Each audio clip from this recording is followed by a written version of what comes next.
Welcome to Mindleapic, your peaceful journey into the quiet corners of history. If you're here to unwind, to let the gentle flow of the past lull you into a calm evening, you've come to the right place. Hit that like button if you enjoy these soothing stories from long ago. Subscribe for more relaxing explorations of time, and drop a comment below. What sleepy era should we drift into next? Now, settle in, close your eyes if you like, and let us begin our slow wander through 1,000 years of medieval Europe. We'll take it easy, one soft breath at a time. Imagine a world waking up very slowly, after the grand old Roman Empire has finally laid down to rest. It's around the year 500, give or take a few quiet decades. The mighty roads that once carried emperors and their shiny legions now lie cracked and overgrown with soft green moss. The grand aqueducts, those tall stone bridges that brought fresh water to bustling cities, stand silent, their arches whispering to the wind. Europe, that patchwork of lands from the misty shores of Britain to the sunny hills of Italy, from the cool forests of Germany to the warm fields of France, feels like a giant, tired blanket draped over the earth. The people who live here are simple folk, mostly farmers and herders, tending to their small patches of soil under wide, open skies. This is the early Middle Ages, sometimes called the Dark Ages, but let's not call them dark. Think of them as dimly lit, like a candle flickering in a stone-walled room at dusk. The light is soft, the shadows long and comforting. Without the strong hand of Rome to guide them, kingdoms rise and fall like gentle waves on a calm sea. Tribes from the north and east wander in. The Franks, the Visigoths, the Ostrogoths, not with thunderous roars, but with the steady plod of wagons and the low murmur of families seeking new homes. They settle quietly, building wooden halls and thatched roofs, sharing stories by the firelight. In the year 476, a quiet event marks the true end of the Western Roman Empire.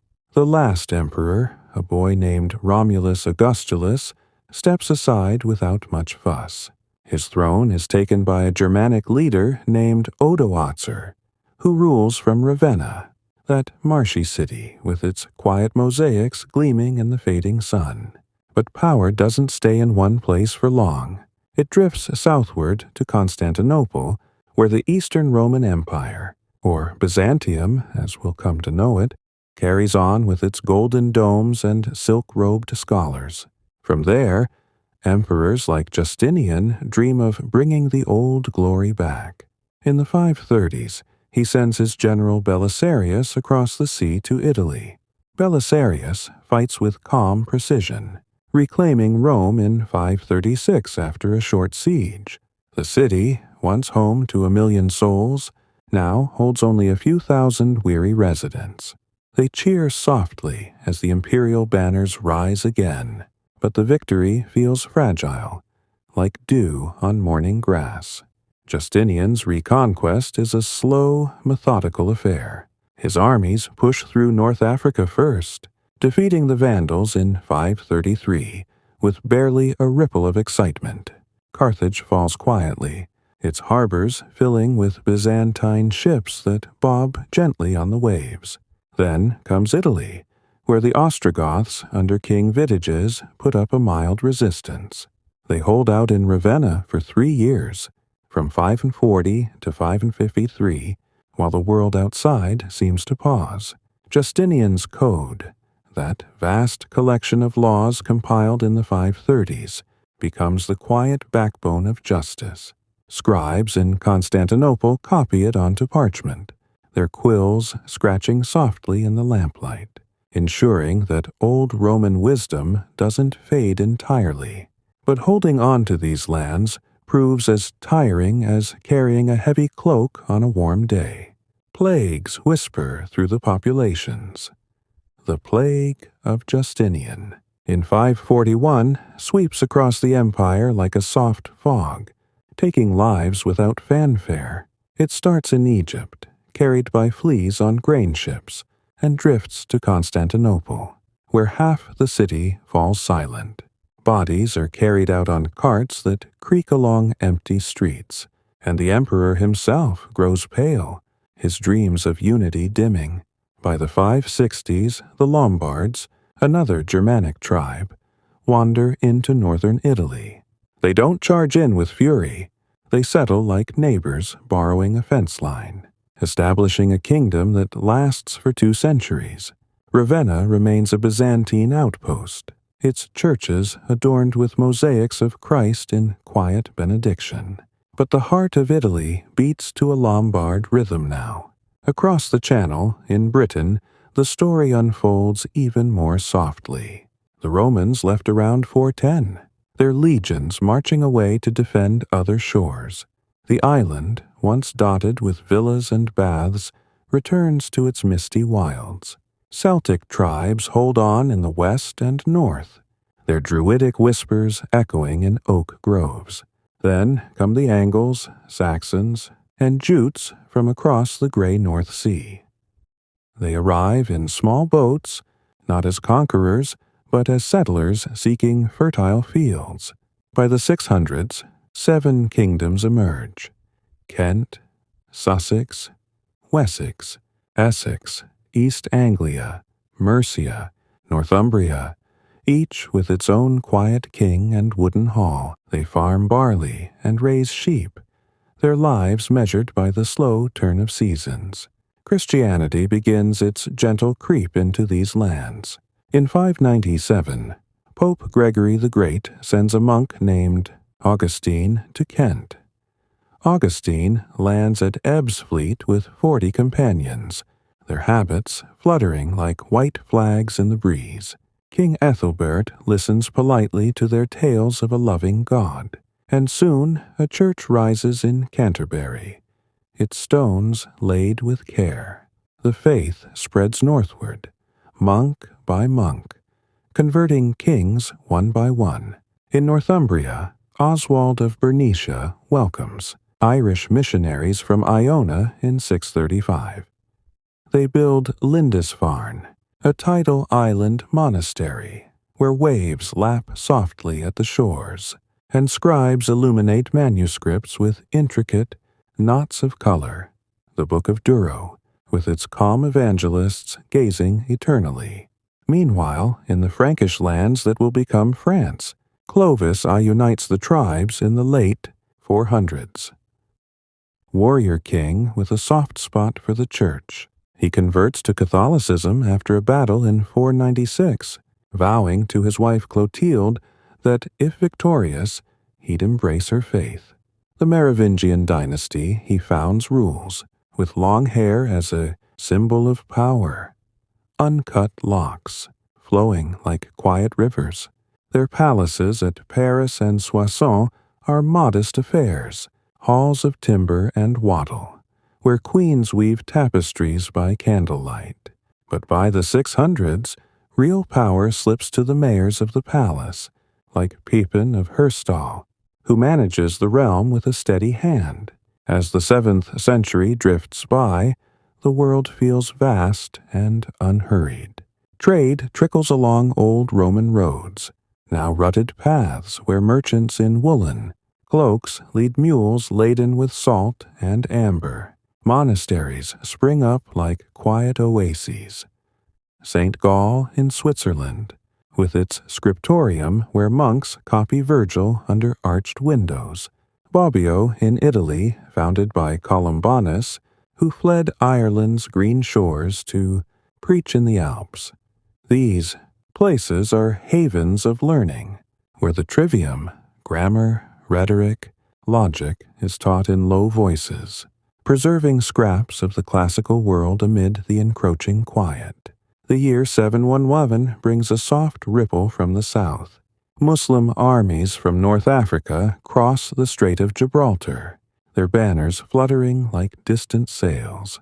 Led by Tariq ibn Ziyad, they defeat the Visigoths at Guadalete in a battle shrouded in dust and legend. The conquerors, Berbers, and Arabs move northward with tolerant ease, their faith a gentle wave that laps at the Pyrenees. By 718, they take Toledo, its ancient synagogues and churches blending into mosques with minarets that call softly at dawn. Al-Andalus blooms in southern Spain. Córdoba becomes a city of whitewashed walls and orange groves, where scholars translate Aristotle under lamplight. But the north holds firm, in the mountains of Asturias. Pelayo stands against them at Covadonga in 722, a skirmish in a green valley that sparks the slow Reconquista.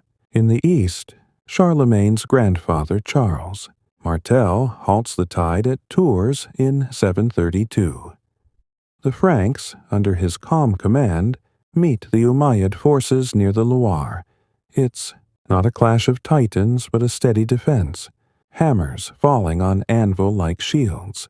Martel's victory keeps Islam from drifting further into Europe, though trade and ideas still flow like quiet streams.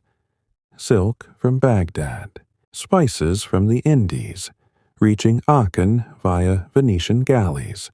By the 8th century, the stage is set for a figure who will tie these threads together. Charlemagne.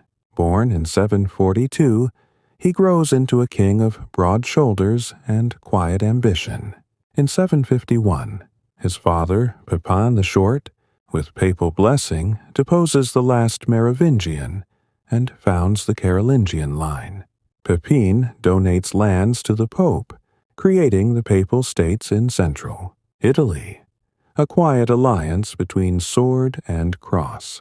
Charlemagne inherits in 768, ruling with his brother Carloman until 771, when he becomes sole king. His reign is a long, steady expansion. In 773, he crosses the Alps to aid the Pope against the Lombards, taking Pavia after a mild siege. Desiderius, the Lombard king, surrenders his crown in 774, and Charlemagne adds the Iron Crown to his collection. Saxony in the north proves more stubborn. From 772 to 804, he wages 30 campaigns against the Saxons, their sacred Irminsul tree felled in quiet defiance. Widukind, their leader, submits in 785, baptized in the Rhine's gentle flow. Bavaria, Friuli, Brittany, all fold into his realm with the patience of a weaver at a loom. But Charlemagne is more than a conqueror. He's a gentle patron of peace and learning. In 782, at the Synod of Paderborn, he gathers bishops and counts to weave laws that bind his diverse peoples.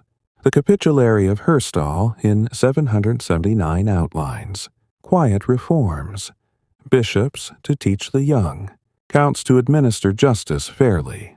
Aachen becomes his heart, a palace of cool marble and warm hearths, where the Palatine Chapel's dome echoes with plain song. Alcuin of York arrives in 782, a scholar with a soft Yorkshire burr, to lead the Carolingian Renaissance. Schools flourish at Tours, Fulda, St. Riquier, where boys learn to read Boethius and parse Cicero's sentences under vigilant masters. The year 800 brings Christmas magic to St. Peter's in Rome. As Mass ends, Pope Leo III places a crown on Charlemagne's bowed head, proclaiming him Emperor of the Romans. The congregation murmurs approval, the air thick with incense. It's a quiet revival of the old title, bridging past and present. Charlemagne's empire stretches from the Elbe to the Ebro, a patchwork held by oaths and missi, dominici, royal envoys who ride circuits, like patient shepherds ensuring harmony. Daily life in this empire is a rhythm of simplicity. Peasants rise with the sun, their plows turning heavy clay soils in open fields. The three-field system begins to take root. 1 field wheat, 1 barley or oats, 1 fallow. rotating quietly to feed more mouths. Lords in Motte and Bailey castles oversee manors, their serfs owing labor 3 days a week, the rest for their own strips.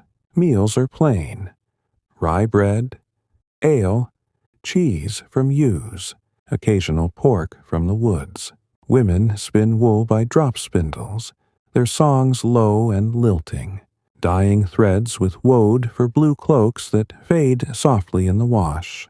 Towns are small clusters: Aachen with its markets of linen and horses, Paris a muddy ford on the Seine, London a quiet Roman remnant. Craftsmen work in guilds yet to form, blacksmiths hammering horseshoes with steady blows, potters turning wheels to shape earthenware that cracks gently in the kiln.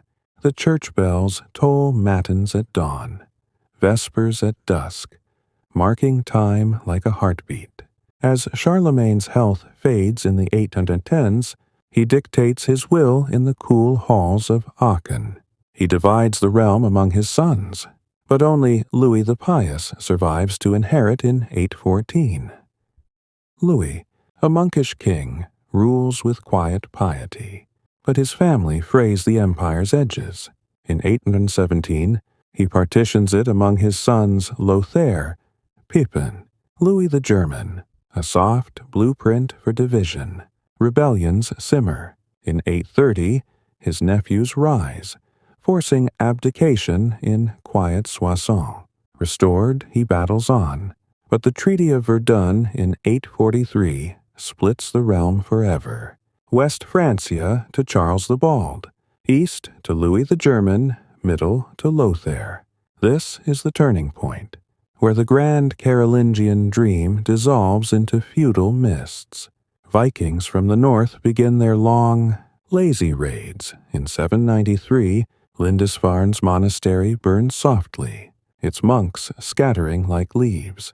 Long ships with dragon prows glide into rivers, their crews taking silver without haste. In 845, they sail up the Seine to Paris, holding it for ransom. Hungarians, or Magyars, drift from the steppes in the 890s, their horse archers a whisper on the wind. Saracens raid from Provence, their galleys hugging the coast like shadows. Yet amid these soft disturbances, culture endures. The Utrecht Psalter, with its ink drawings of David in peaceful pastures, survives from the 9th century. Einhard's Life of Charlemagne, written in Latin prose as smooth as river stones, captures the emperor's daily routine: rising for prayer, dining simply, dictating letters by firelight. Monasteries like Cluny, founded in 910, become beacons of reform, their abbots enforcing celibacy and poverty with gentle insistence. By the year 1000, Europe stirs ever so slightly. The Peace of God movement begins in France, bishops gathering knights under banners of calm, vowing protection for the weak.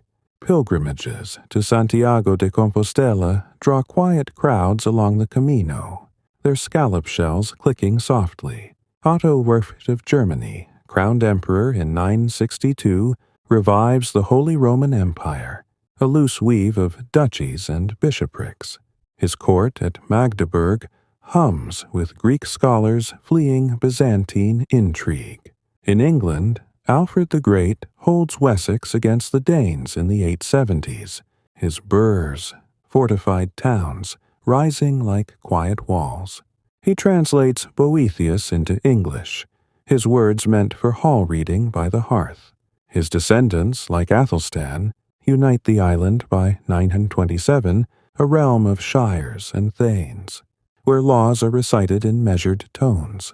Spain's Reconquista inches forward. In 910, the Caliphate of Córdoba fractures into taifas, petty kingdoms that bicker softly. Christian realms, Leon, Castile, Navarre, nibble at the edges, their knights in chainmail clinking along dusty trails. This first part of our journey has carried us from the Roman twilight through Charlemagne's steady reign to the brink of new quiet changes. we've lingered on the fields, the monasteries, the slow drift of peoples and faiths. If this gentle telling has eased your mind, remember to like, subscribe to Mindleapic, and comment your thoughts. Rest now, or continue to part 2 when you're ready. For now, let the echoes of Aachen fade softly into sleep. As we drift onward, from the year 1000, the mists of medieval Europe begin to lift ever so gently. Like fog rolling back from a still lake at dawn, the world feels a touch warmer, the fields a bit greener, as if the earth itself is taking a deep, contented breath. Population grows slowly, villages cluster closer, and the old Carolingian threads weave into something new, a tapestry of feudal ties, quiet manners, and emerging towns that hum with the soft clatter of looms and forges.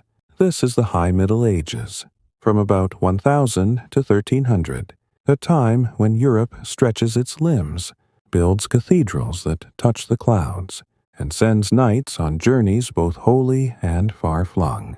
Let us wander through it all, step by unhurried step, letting the stories settle like dust motes in a sunbeam. Feudalism takes root quietly in these centuries, not as a thunderclap, but as a gradual settling of dust after a long reign.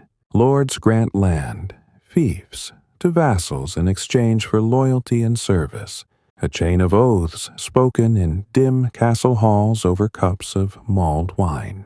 The king at the top is like a distant oak, his branches reaching through dukes and counts to the knights below, who in turn protect the peasants tilling the soil. In France, Hugh Capet begins the Capetian dynasty in 987, his crown light on his brow, ruling from Paris with a steady gaze.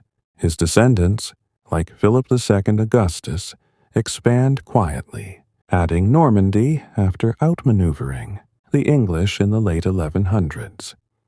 At Bouvines in 1214, Philip's knights form a calm wall of shields, turning back a coalition led by Otto IV and John of England. The battle ends not in frenzy, but in orderly retreat, the fields left trampled but peaceful by dusk. In England, the Norman conquest of 1066 marks a soft fusion of worlds. William the Conqueror, Duke of Normandy, claims the throne after Harold Godwinson falls at Hastings. His victory is hard won, arrows whistling like sighs, but once secured, he surveys his new realm with Domesday Book in 1086. A vast ledger of manors and hearths, scribes noting every ox and plough in meticulous ink. Castles rise like watchful stones. The White Tower in London, its walls cool and unyielding. The Angevins follow.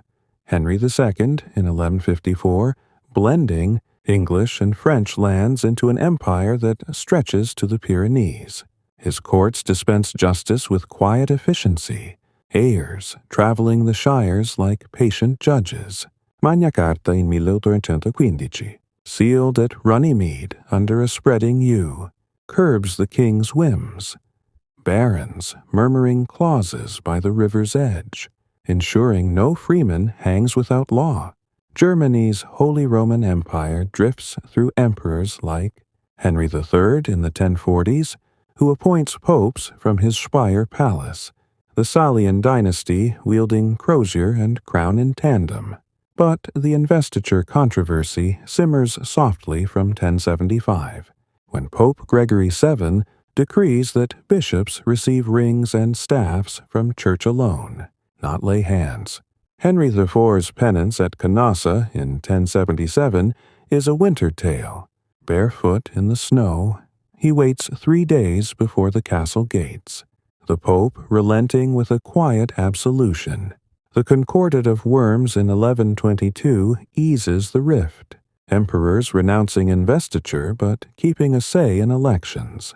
Frederick Barbarossa, red-bearded and broad, reigns from 1155, drowning in the Salef River in 1190 during the Third Crusade. his armor heavy as a sodden cloak.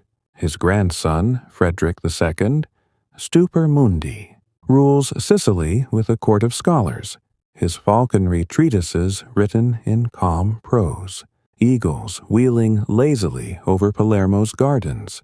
The church, that great quiet anchor, grows ever more present.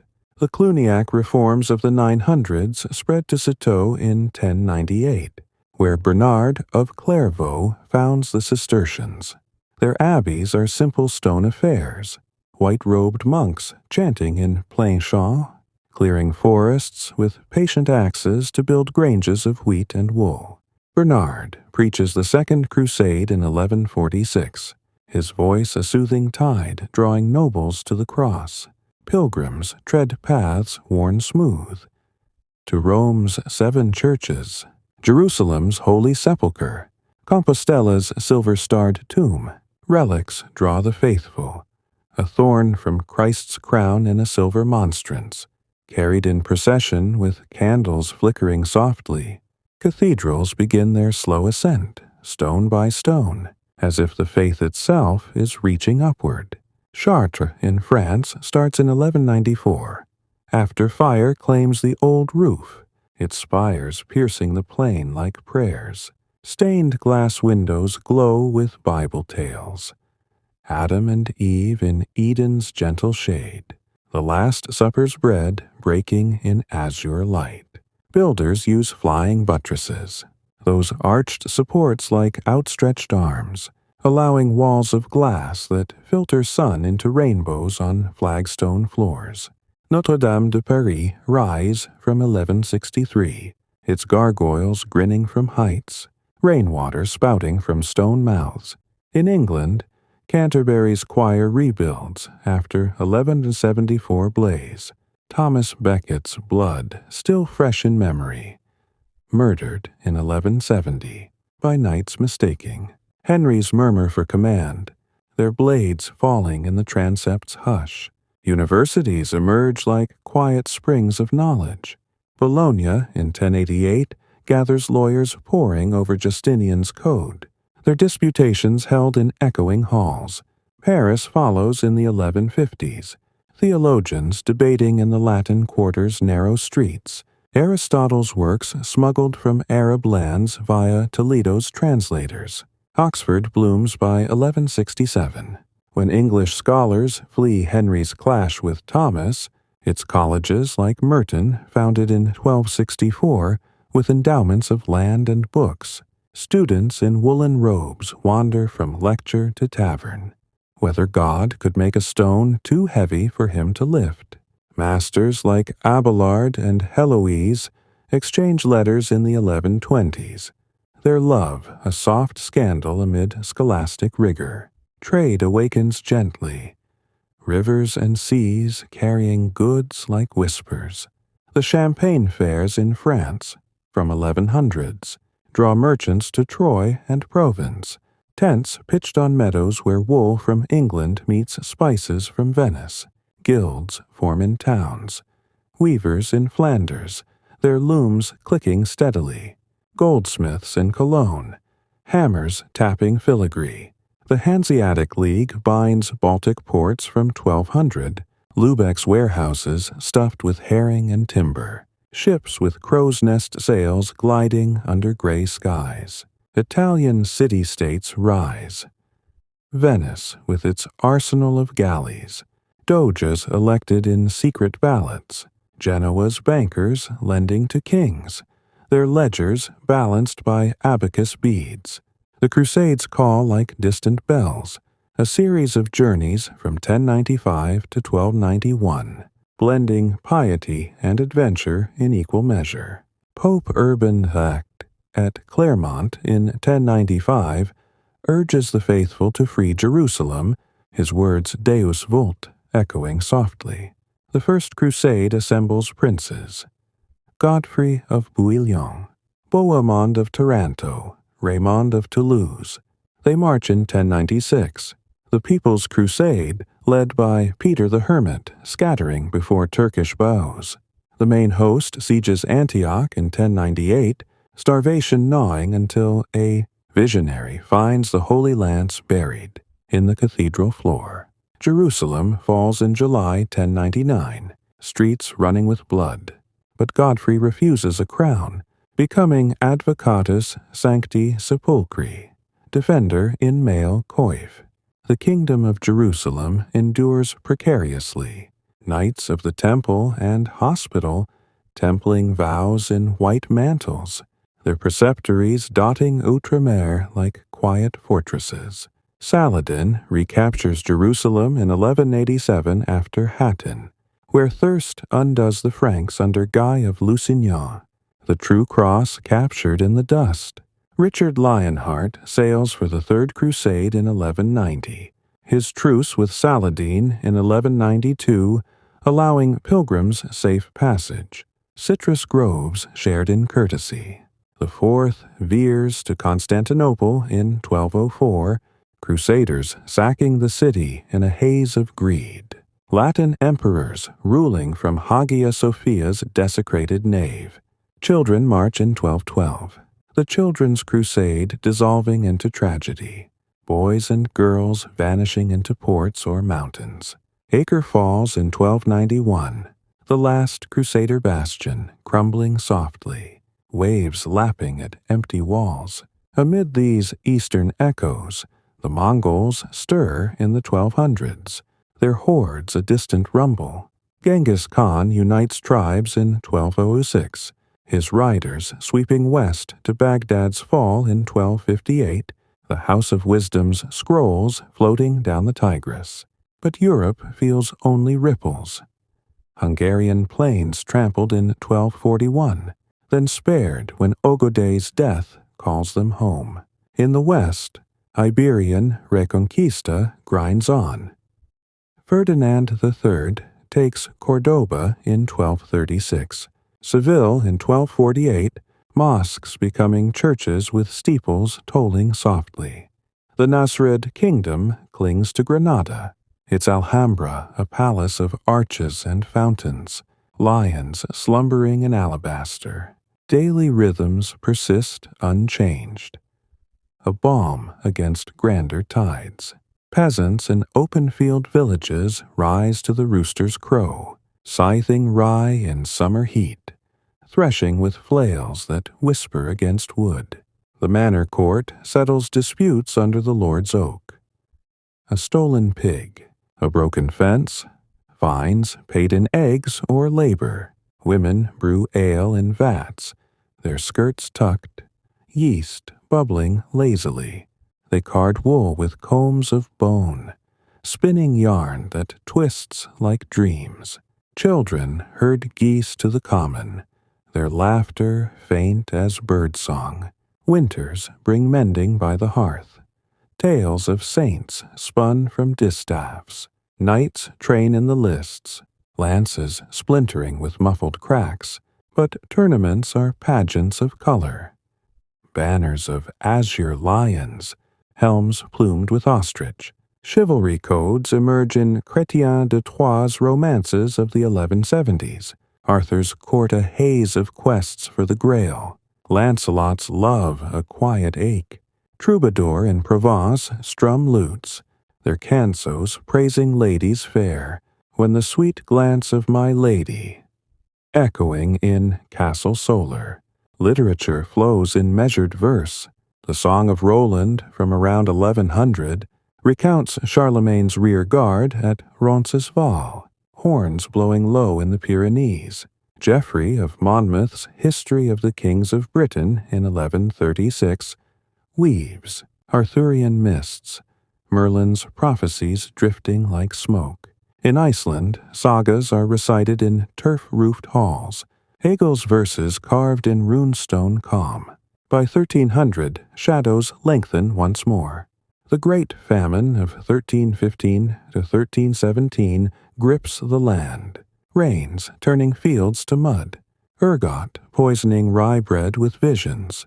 Philip IV of France suppresses the Templars in 1307, their Grand Master Jacques de Molay, burning slowly on Paris's. Seine Banks in 1314 cursing king and pope from the pyre. The Avignon papacy begins in 1309. Clement V fleeing to Provence. The church's seat a palace of stern cardinals. Scotland holds firm under Robert the Bruce. Bannockburn in 1314 a boggy triumph. Schiltrons of pikes unmoving as English cavalry founders. In Italy, Dante wanders into exile in 1302. His Divine Comedy begun in 1308, versus climbing Virgil's path through infernal woods. Beatrice's light a distant star. This second chapter has carried us through feudal bonds, soaring stones, and crusader sails. The high Middle Ages, a gentle crest in Europe's long wave. The air grows thicker now, portents of change whispering on the wind. Rest in these tales, let them cradle you, and, when ready, we'll ease into part 3. As our gentle path through time carries us beyond. 300, the bright weave of the high Middle Ages begins to fray at the edges. Threads loosening like mist in the morning chill. Europe, that vast quilt of kingdoms and cloisters, faces winds of change. Famines that whisper through empty granaries, plagues that drift like unseen clouds, wars that rumble softly in the distance. This is the late Middle Ages, from 1300 to about 1500. A season of trial and quiet transformation, where old certainties bend but do not break, and new seeds stir beneath the soil. We'll linger here, in the hush of hardship and the faint glow of renewal, letting each tale unfold like a leaf, turning in autumn's breath. The great famine of 1315 creeps in unannounced, born of endless rains that turn meadows to quagmires and fields to sodden mush. From Scotland's misty glens to the Low Country's dikes, the harvest fails, roots rotting in the cold earth. Prices for grain soar like startled birds. Bread becomes a luxury clutched in trembling hands. In cities like Bruges and Ypres, weavers starve beside their silent looms, their guilds emptying, as apprentices flee to the woods for berries and bark. Nobles in their drafty keeps ration pottage thinned with water, while peasants gnaw on leather boiled soft. Cannibalism whispers in remote villages, desperate mothers turning to unthinkable shadows in the night. By 1317, the skies clear, but the scars linger. Populations thinned, lands fallow, a quiet reminder of nature's unhurried power. Chroniclers like Jean Froissart note the toll in measured prose, their quills dipping into inkwells by wavering candles.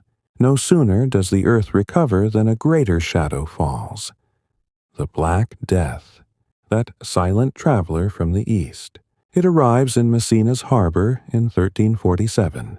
Flees hitching rides on Genoese galleys from Kaffa, where Mongol catapults had hurled plague-ridden corpses over the walls. From there, it spreads like ink in water, to Pisa and Genoa, then over the Alps to Avignon, where Pope Clement X lights fires in the streets, hoping smoke to ward off the miasma. By 1348, it blankets France and England, London burying thousands in mass graves at Smithfield, the air heavy with the scent of lime and earth. Symptoms come softly at first. Swellings in the groin and armpits, like bruised apples, then fever that burns without flame. Buboes blacken, sputum flecked with blood, victims gasping through nights of delirium. In Florence, Boccaccio watches neighbors collapse in the markets, their stalls abandoned mid-barter. 1 in 3 souls perishes. 25 million across Europe. Monasteries emptied, fields untended, the world holding its breath in sudden quiet. Society trembles in the aftermath, old rhythms shattered like dropped pottery. Laborers, those who survive, demand higher wages, their scythes laid down in defiance. In England, the Statute of Laborers in 1351 tries to cap pay at pre-plague rates, but villains slip their bonds, migrating to towns where lords compete with coin. The Peasants' Revolt of 1381 simmers in this pot. In Kent, Wat Tyler leads a band of tillers to London, their bills and staves clattering on cobblestones. They storm the Tower, behead the Archbishop, murmur grievances to young Richard II by the Thames. When Adam delved and Eve span, who was then the gentleman? They chant softly, a riddle wrapped in resentment. The king meets them under a willow at Mile End, granting charters that he later revokes with steel at Smithfield. Tyler falling to a squire's pollux. Similar stirrings ripple through France and Germany. Jacquerie. In 1358, peasants torching chateaux in the Ile-de-France, their rage a brief, flickering flame. The church, that steadfast oak, bends under the gale. The Avignon papacy, from 1309 to 1377, sees 7 popes ruling from Provence's palaces, French cardinals whispering in gilded halls while Rome lies neglected, weeds creeping through St. Peter's cracks. Critics like Petrarch call it the Babylonian captivity, his letters flowing like quiet streams of ink. The Great Schism follows in 1378, when Urban VI clings to Rome and Clement VII to Avignon, 2 popes hurling anathemas across the Alps. Christendom fractures, England backing Rome, France Avignon, kingdoms choosing sides like children picking teams. Councils at Pisa in 1409 and Constance in 1414-1418 try to mend the tear, deposing rivals and electing Martin V. But John Hus burns at the stake in 1415 for preaching reform, his Bohemian followers kindling the Hussite wars with wagons circling like patient turtles. Heresies bloom in the fertile doubt. John Wycliffe in Oxford's dim libraries translates the Bible to English in the 1380s, his Lollards carrying tracts in saddlebags, preaching poverty amid the spires. In the south, the Cathars of Languedoc had flickered out under. Albigensian crusade fires in the 1200s, but Waldensians persist in alpine vales, their simple robes a quiet rebuke to clerical wealth.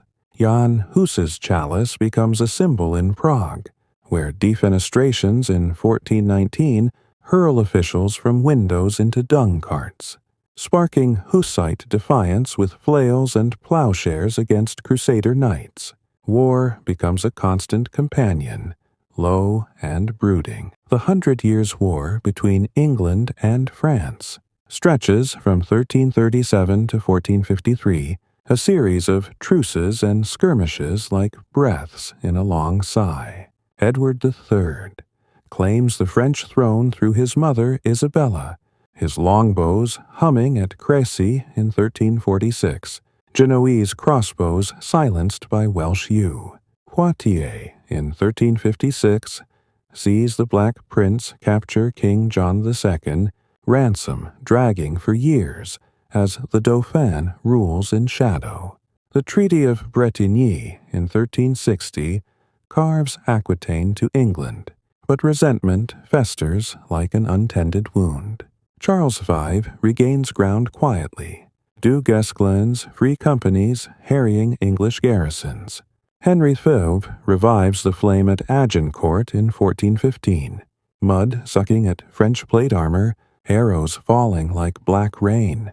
The Treaty of Troyes in 1420 names him heir to France, but death at Chateau Thierry in 1422 leaves a babe, Henry VI on twin thrones. Then comes Joan of Arc, a peasant girl from Domrémy's thatched eaves, visions drawing her to Chinon in 1429. Clad in white armor, her banner stitched with Jesus Maria, she rallies Orléans in May, scaling ladders under summer stars. the siege lifting like dawn. Rheims crowns Charles VII in July, bells tolling softly over the Marne. Captured at Compiègne in 1430, she faces Rouan's ecclesiastical court, flames licking at her skirts on May 30th, 1431, a cross held before her eyes by a sympathetic monk. Rehabilitated in 1456, her legend grows like ivy on castle walls. By Castillon in 1453, French cannon, those iron mouths belching smoke, rout Talbot's veterans, ending the war with Calais as England's last foothold. In the Holy Roman Empire, the Golden Bull of 1356 sets electors for the throne, 7 princes choosing kings in quiet conclaves at Frankfurt. The Luxembourgs and Habsburgs vie softly, Sigismund pledging crowns to stem Hussite tides. Switzerland's cantons confederate in 1291 and onward, milkmaids with pikes turning back Habsburg knights at Morgarten in 1315, lake waters lapping at drowned banners. Spain's Reconquista nears its close, a slow grinding of stone on stone. In 1469, Ferdinand of Aragon weds Isabella of Castile, their union a quiet forge for unity. Granada, last Moorish jewel, falls in 1492 after 10 years' siege. Boabdil surrendering keys under the Alhambra's arches, tears tracing his cheeks as he rides to exile.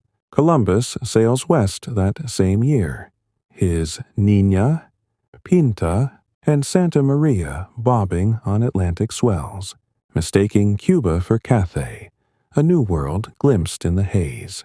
Italy remains a mosaic of city-states, each a quiet jewel in the Renaissance tiara. Florence, under the Medicis, blooms with art.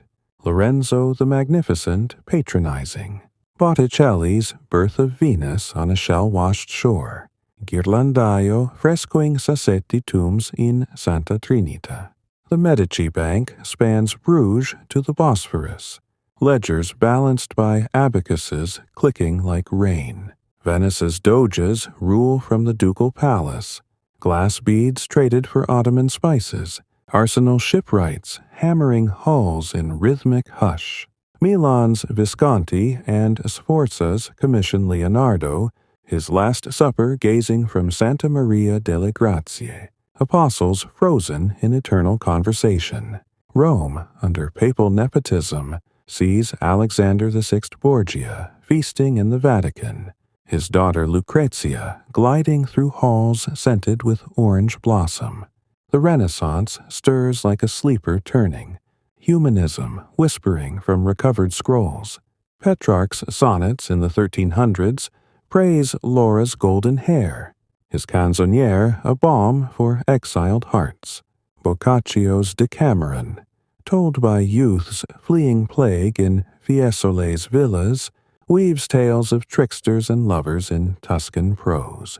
Poggio Bracciolini hunts manuscripts in Swiss monasteries, his ink reviving Lucretius's atoms dancing in void. Printing presses hum from Gutenberg's Mainz in 1455, wooden type stamping Bibles on vellum. The 42-line edition spreading words like seeds on wind.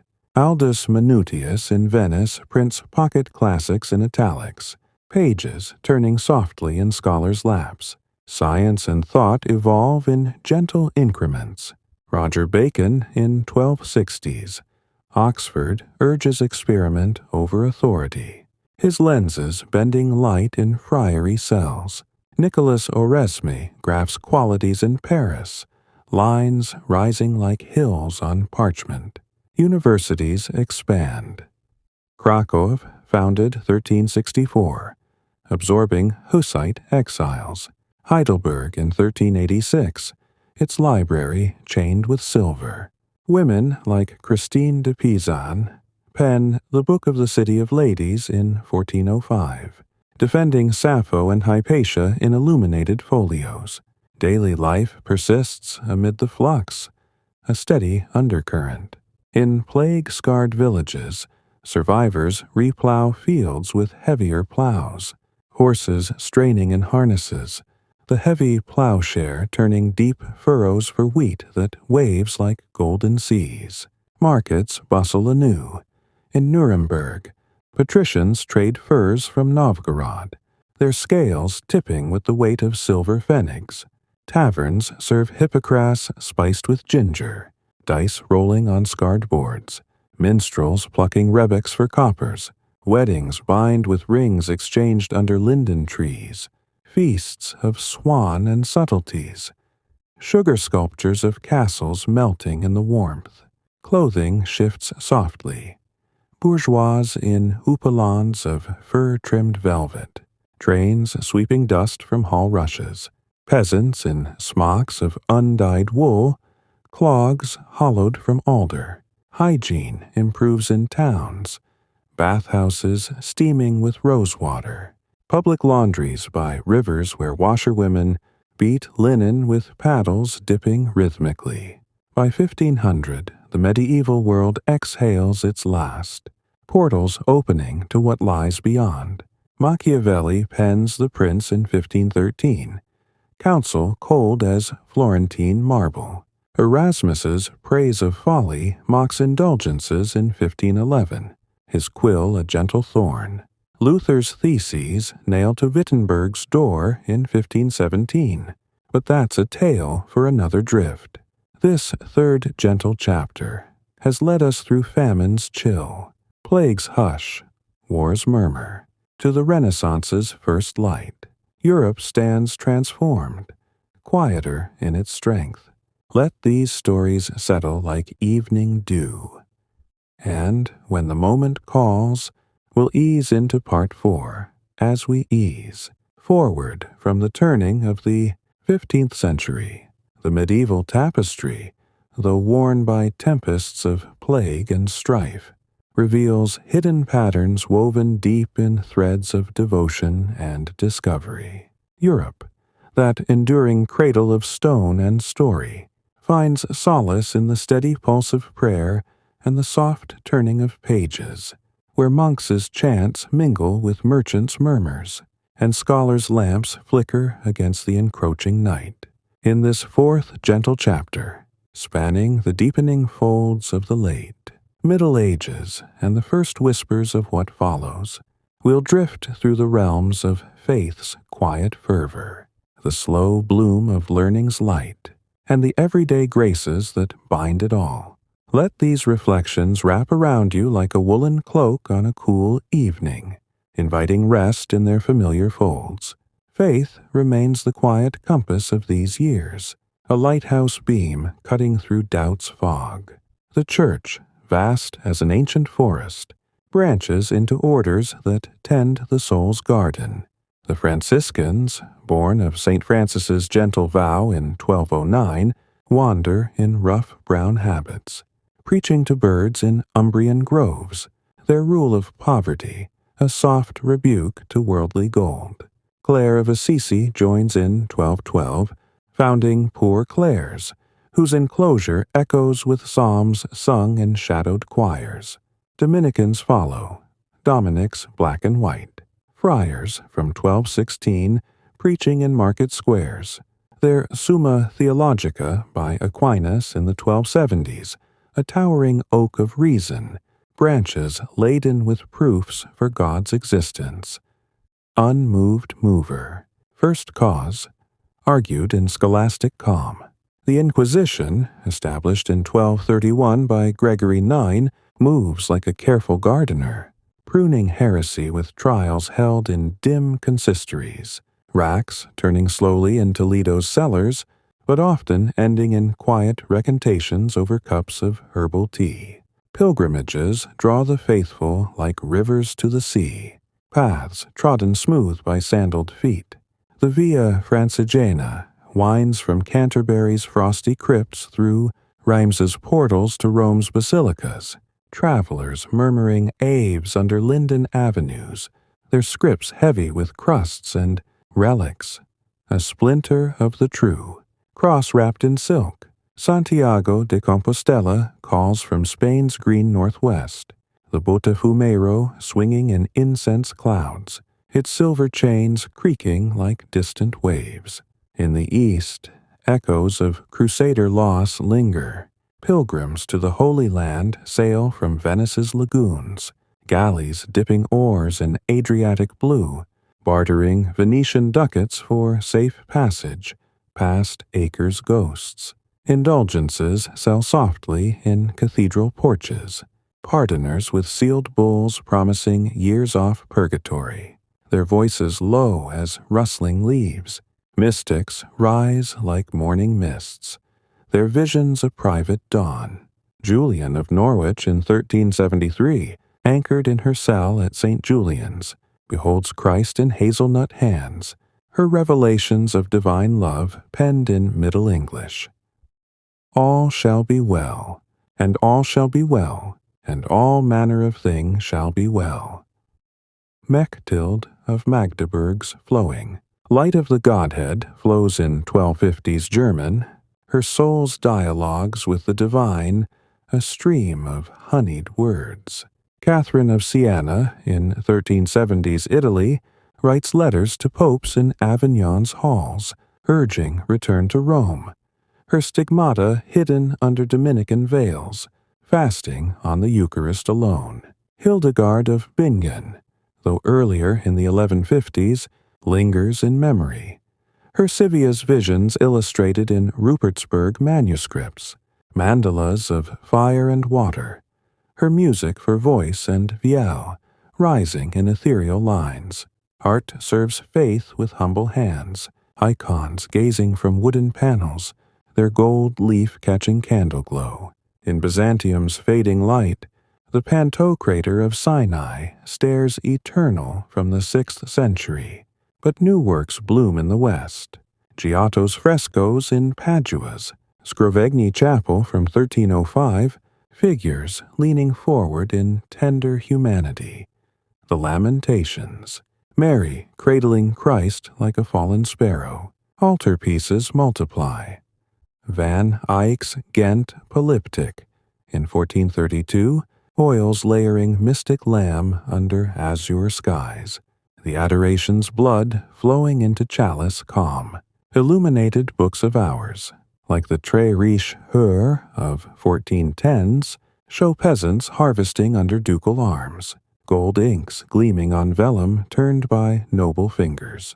Learning stirs from monastic scriptoria to university quads, a quiet awakening. The Sorbonne in Paris, expanded in the 1300s, hosts disputations where beaks clash over nominalism, whether universals exist in mind or word alone. William of Occam's razor in the 1320s slices clean.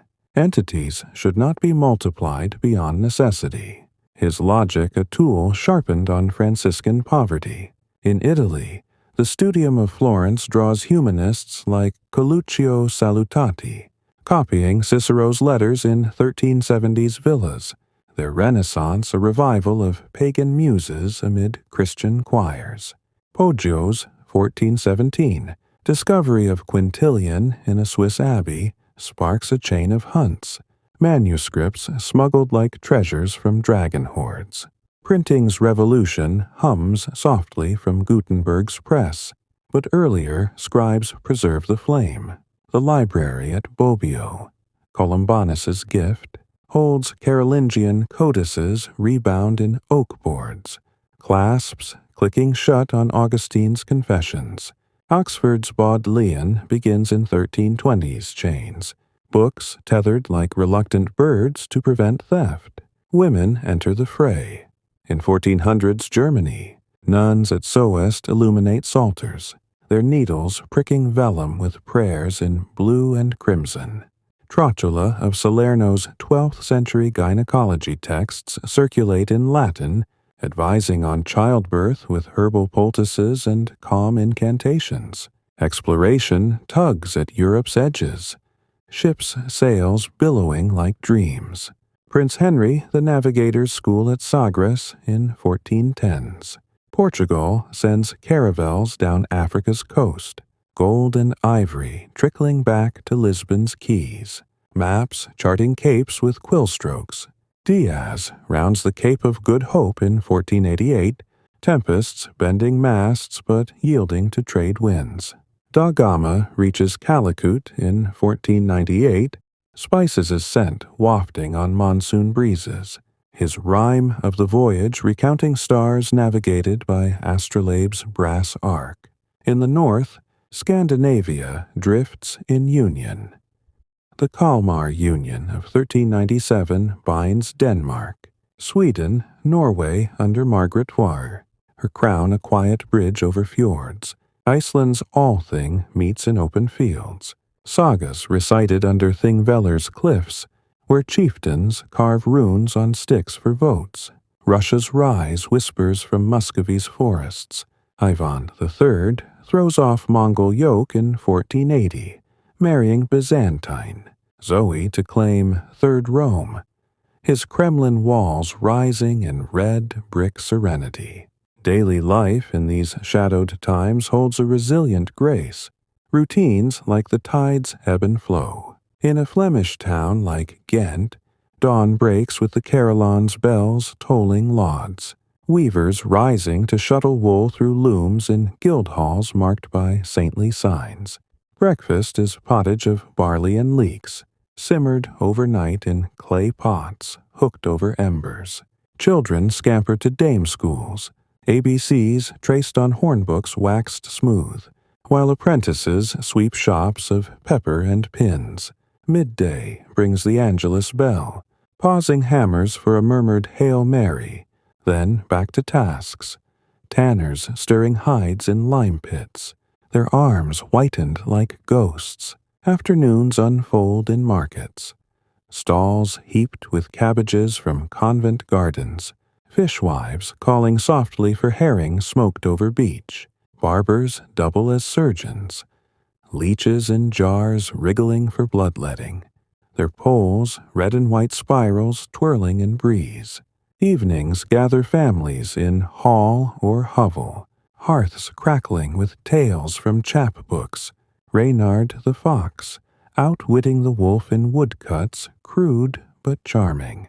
Supper is cheese and ale, bread broken with salt, songs rising in counterpoint.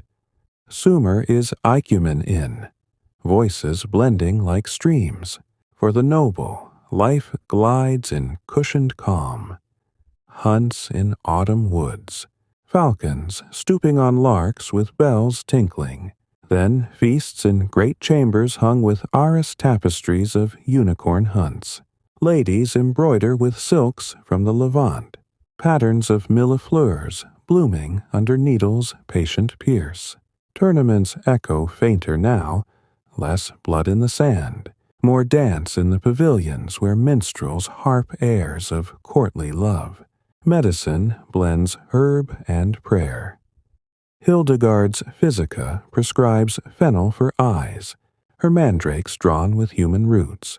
Apothecaries grind pestles in marble mortars, syrups of violets for fevers, while surgeons follow Guy de Chauliac's 1363 Chirurgia Magna, wounds dressed with wine-soaked lint in battlefield tents.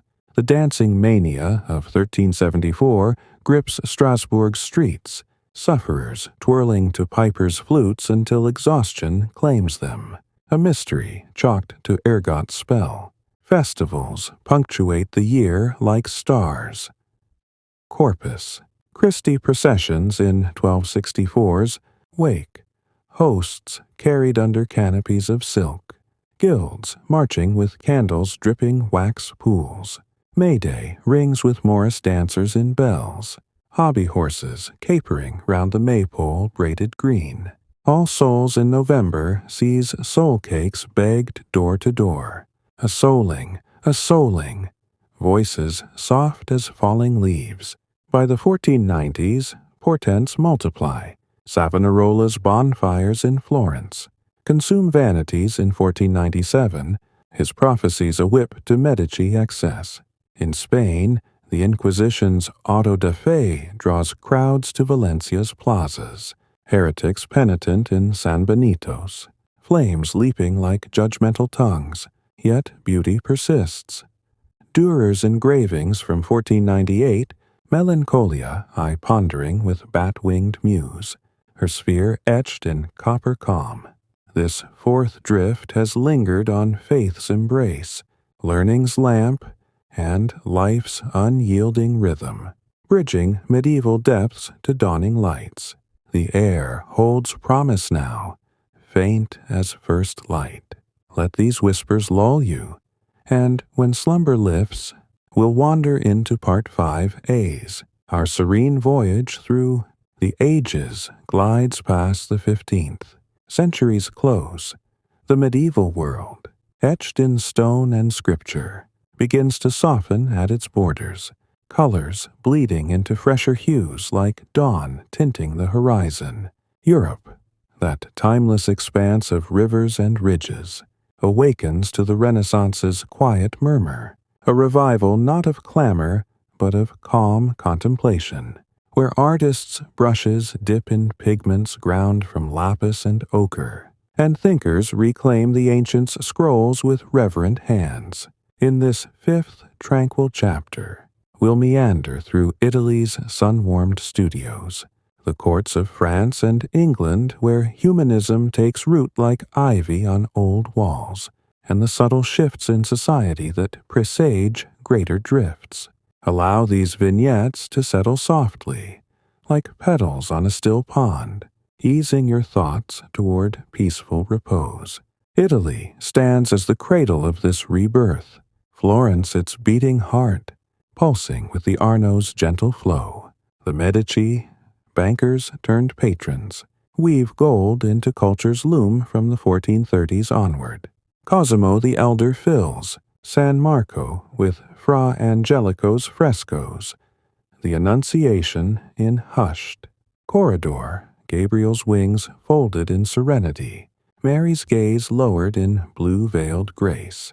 His grandson Lorenzo, il Magnifico, hosts Plato's Academy in Careggi's gardens, Ficino translating the Timaeus under olive boughs, Neoplatonism blending pagan philosophy with Christian calm, the soul ascending through spheres like mist rising at morn. Botticelli's Primavera dances in Medici halls from 1482, Venus poised on shell with winds breathing zephyrs, Flora scattering roses in eternal spring. Leonardo da Vinci, born in 1452 near Vinci's vineyards, embodies the era's quiet genius. Apprentice to Verrocchio in 1460s Florence, he paints the Verrocchio baptism's angel with such lifelike gaze that the master lays down his brush. The Last Supper on Milan's convent wall in 1498 captures betrayal's hush, Judas clutching the salt cellar, disciples leaning in frozen query, Christ's hand serene over bread, notebooks brim with inventions, ornithopter wings sketched in red chalk, anatomical studies from cadavers dissected by lamplight, the Vitruvian man inscribed in circle and square, limbs extended in harmonious measure. His Mona Lisa, begun around 1503, smiles enigmatically from sfumato shadows, river valleys fading into Tuscan haze behind her folded hands. Michelangelo Buonarroti, Florentine fire tempered by chisel, carves the Pietà for St. Peter's in 1499, marble Mary's lap cradling lifeless Christ. Veins traced in cool stone. The David stands tall from 1501, sling draped over shoulder, brow furrowed in calm resolve against Goliath's unseen shadow. Sistine Chapel's ceiling, painted 1508-1512 under Pope Julius II's urging, arches over altars with creation of Adam, God's finger nearly touching the sleepers, spark of life in vaulted blue. The Last Judgment on the wall in 1536 Hinweis en Vorjan looms with souls ascending and descending. Charon's boat ferrying the damned in infernal calm. Raphael of Urbino, in 1500s Rome, graces the Vatican with School of Athens. Plato pointing heavenward, Aristotle earthbound, Euclid demonstrating with compass in geometric poise. His Madonnas glow in oils. The Sistine Madonna from 1512, cherubs peeking from clouds with sleepy eyes, curtain drawn back on divine motherhood. Beyond Italy, the Renaissance drifts northward like a soft current. In France, Francis Ritter invites Leonardo to Amboise in 1516. The Mona Lisa hanging in Clos Lucé's quiet rooms till his death. Fontainebleau's chateau blooms with Rosso. Fiorentino's frescoes in 1530s. Mannerism twisting figures in elegant unease. Rabelais pens Gargantua and Pantagruel in 1530s Latin quarters. Giants quaffing wine in satirical thirst. Abbeys reformed with "Do what thou wilt" carved over gates. Montaigne's essays from 1580 retire to his Bordelais tower. Reflections on cannibals and coaches meandering in measured prose. Crusader, etched in introspective calm. England catches the echo under the Tudors. Henry VII, prudent king from 1485, stocks the royal wardrobe with Flemish tapestries, but his son, Henry VIII, turns court to Holbein's portraits. Anne Boleyn's pearl, bee necklace glinting in 1530s. Whitehall, Thomas More's Utopia in 1516 imagines an island of shared toil. No gold for chains but for chamber pots. Printed in Louvain's presses. Elizabeth I, ascending in 1558, fosters Spenser's Fairy Queen from 1590. Knights questing through allegoric woods. Una's Lamb leading in pastoral peace. Shakespeare, though later, roots in medieval soil. His histories like Henry V evoking Agincourt's bands of brothers. Choruses inviting muses to peer the petty pace of time. Germany's ink flows with Durer's Buren. The Knight, Death and Devil from 1513, rider undaunted through shadowed vales, hourglass tipping sand. Erasmus of Rotterdam's 1500s, Adagia collects proverbs like gathered herbs. In Praise of Folly from 1511 lampooning monks in pilgrim guise, Folly's cap jingling softly. Luther's 95. Theses in 1517. Wittenberg spark quiet reform. His Bible translation in 1520s. High German making scripture a hearthside companion. Psalms sung in vernacular hush. The Reformation stirs like leaves in autumn breeze. Not storm, but steady wind. In Switzerland, Zwingli preaches in Zurich's Grossmünster from 1519. Icons smashed in calm conviction. Bread and wine as symbols alone. Calvin in Geneva's 1530s Academy pens Institutes. Predestination, a divine script written in eternity's ink. Anabaptists immerse in Münster's 1530s rivers. Millenarian dreams dissolving in siege's quiet fall. Society shifts in subtle layers. The printing press multiplies books like stars in night. Froben's Basel shop from 1516 issues Erasmus editions. Pages sewn in limp vellum for travelers' packs. Literacy creeps into merchant homes. Primers teaching ABC with horn-slicked slates. Exploration unfurls maps. Magellan's circumnavigation from 1519. Victoria's Trinidad limping home in 1522. Spice Islands yielding cloves that scent Antwerp halls. Commerce binds the continent in silken threads. Antwerp's Bourse from 1531 rings with bills of exchange. Fugger bankers in Augsburg lending to Habsburgs, their counting houses tallied by abacus clicks.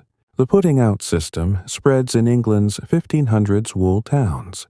spinners in cottages carding fleeces by rushlight, clothiers collecting bolts for Flemish dyes. Daily existence hums with familiar comforts amid novelty. In a Venetian palazzo, dawn wakes to the Grand Canal's lap, gondoliers poling to Rialto markets heaped with figs from Crete, mullets silver on slabs.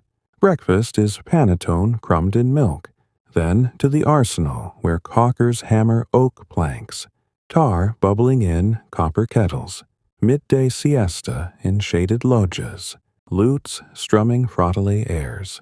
Then apprentices ink wood blocks for Aldous' editions, presses creaking under screws turn. In rural France, a Burgundian vineyard stirs with coxcomb crows, vignerons pressing grapes in foot-trod vats, juice staining legs like sunset.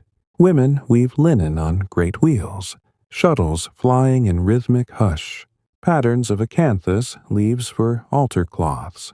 Children gather faggots in coppiced woods, blackbirds fluting overhead, evenings spent in mummer plays, St. George slaying dragon with bladder sword, crowds chuckling softly. Nobles dine in progression, soups of verjuice and capon, subtleties of marzipan ships sailing cream seas. Falconry calls ladies to muse, merlins hooded on wrists, bells tinkling as they stoop on quail in stubble fields. Gardens bloom with knot parterres, boxwoods clipped in heraldic shapes, fountains trickling over porphyry basins. Medicine advances in herbal grace. Paracelsus in 1520s.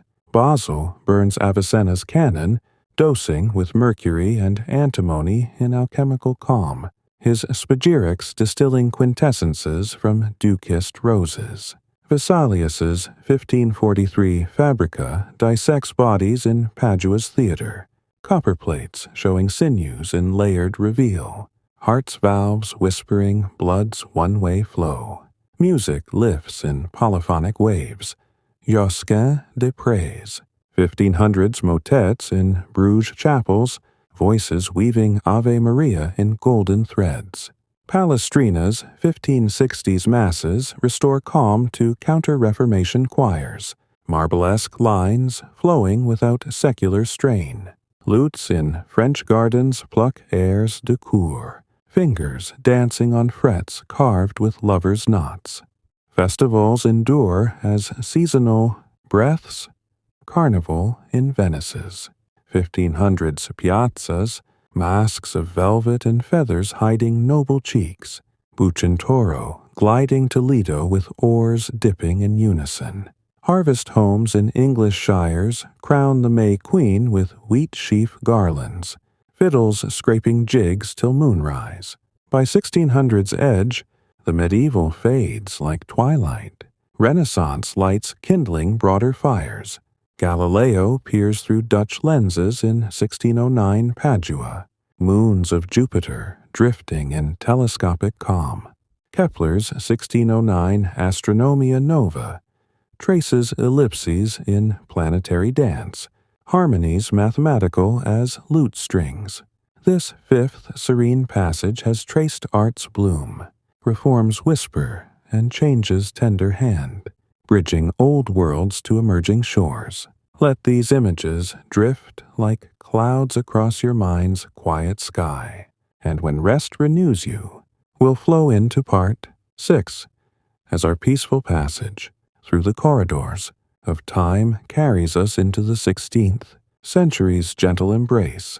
The Renaissance's warm glow lingers like embers in a hearth, casting long shadows where old certainties crack and new horizons unfold. Europe, that intricate mosaic of spires and seas, stirs with the quiet ferment of reform, voices rising not in thunder but in thoughtful murmur, challenging the church's ancient folds while sails billow toward unknown shores. In this 6th serene chapter, we'll drift through the Reformation's steady ripples, the first breaths of scientific wonder, and the explorer's calm resolve that redraws the world's quiet map. Let these tales wash over you like a slow tide, inviting the mind to wander and rest in their rhythmic flow. The Reformation takes hold softly at first, a spark in Wittenberg's chill air on October 31st, 1517, when Martin Luther nails his 95 Theses to the castle church door. A monk's hammer taps like a heartbeat, parchment fluttering in the autumn breeze, words decrying indulgences, those slips of pardon sold for coin, promising heaven's gates ajar. Luther, with his Saxon burr, preaches sola fide, faith alone as salvation's key, his sermons echoing in crowded nave. Excommunicated in 1521, he hides in Wartburg Castle, translating the New Testament into German that flows like a river to the plowman's ear, for God so loved the world. Simple as bread broken at dawn, princes rally quietly. In 1530, the Augsburg Confession binds them in Lutheran calm, Philip of Hesse hosting talks under Schmalkaldic oaks. The peasants, war of 1524-1525, simmers from these seeds. Anabaptist dreams mingling with serfs' murmurs in Swabian fields.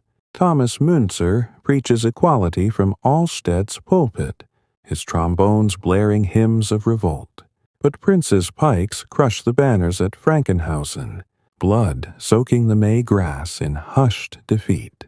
Zwingli in Zurich reforms with measured steps, abolishing images in 1524. His Eucharist a memorial supper shared in wooden cups.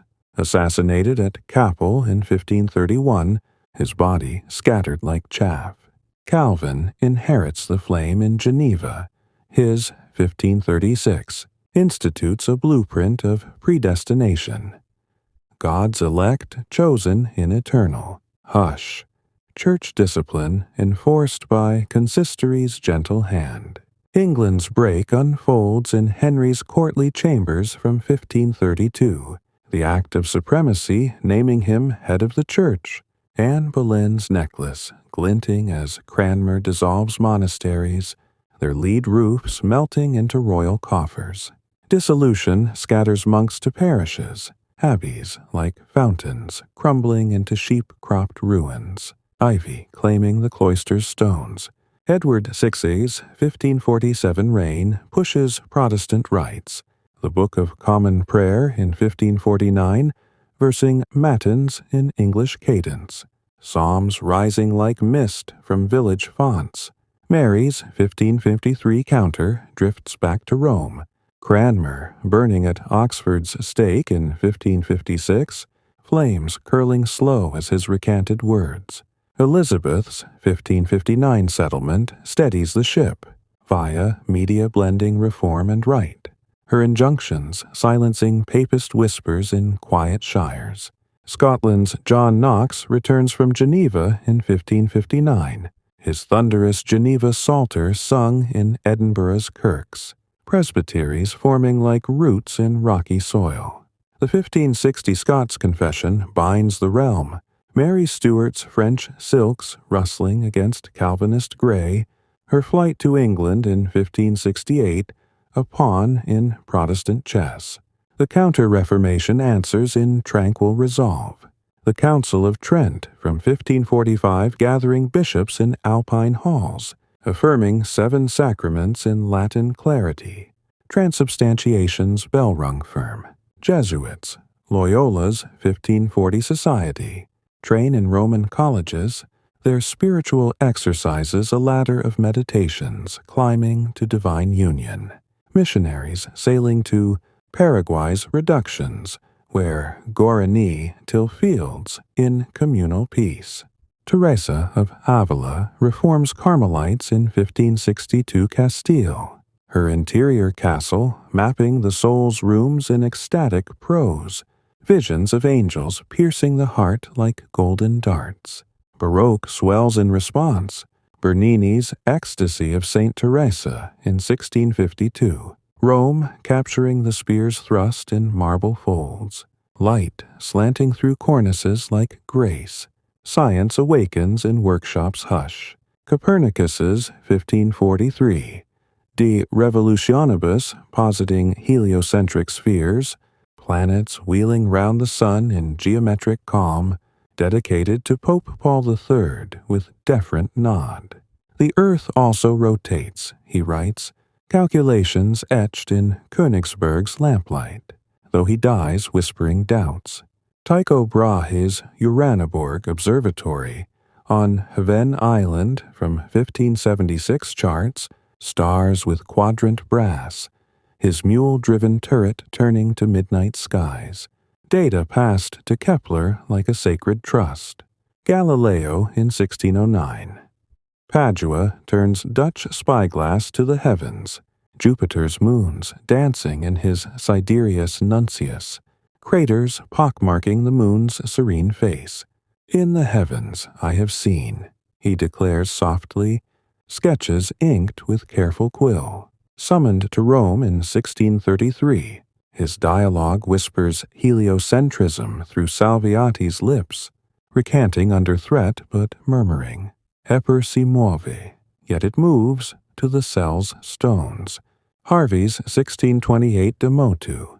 Cordus traces blood's circuit in Padua's dissections, valves clicking like quiet gates. Circulation a perpetual river from heart's pump. Exploration maps the globe in sailcloth whispers. Vasco da Gama's 1498. Calicut return spices Lisbon's wharves. But Cabral's 1500 Brazil veers west on trade winds. Pau-Brasil dyewood staining holds red. Cortés in 1519. Mexico burns his ships at Veracruz, marching inland to Tenochtitlan's lake-girt causeways. Moctezuma's Quetzal plumes greeting in gilded calm before Aztec arrows fall. Pizarro fells Atahualpa at Cajamarca in 1532. Gold ransom filling rooms to the ceiling. Inca empire dissolving like mist.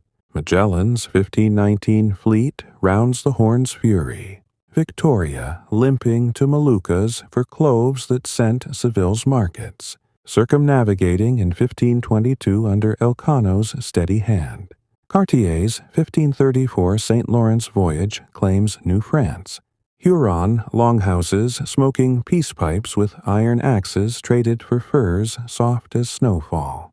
Drake's 1577 Golden Hind harries Spanish plate fleets, singeing Philip's beard at Cadiz in 1587. His world circuit returning laden with emerald and pearl. Colonies take root in quiet outposts. Jamestown's 1607 Virginia. Company settlers till tobacco under Powhatan corn. Pocahontas bridging with deerskin moccasins and English phrases. Quebec's 1608 habitation sees Champlain's fort rise on cliffs. Fleur-de-lis fluttering over Iroquois longbows bent in alliance. The Dutch in 1624, New Amsterdam trade beaver pelts from Manhattan's streams, patroons granting manners like feudal echoes across the sea. Society layers deepen in these crossing currents. In Antwerp's 1560s Nieuwe Beurs, merchants murmur deals in Italian ledgers. Joint stock companies like the VOC in 1602, Amsterdam pooling guilders for East Indies voyages, dividends trickling back like monsoon rains, enclosure in England's 1500s Shires Fences Commons, yeomen herding sheep on wool-clipped hills, cloth bolted for Flemish looms. Daily rounds persist in comforting sameness. In a Nuremberg home, dawn's light filters through leaded panes. The housefrau kneading rye dough on scrubbed boards, yeast blooming warm. Children con Latin declensions by hornbook. ABCs pricked in sand trays, while the master goldsmith assays rings in assay office hush. Touchstone streaked with acid test. Midday grace before peas, porridge, and salt herring. Then to the print shop where compositors sort type in galleys, presses squeaking under folios of Luther's catechism. Evenings bring family devotions, Luther's small catechism recited by fireglow, shadows dancing on wainscot walls.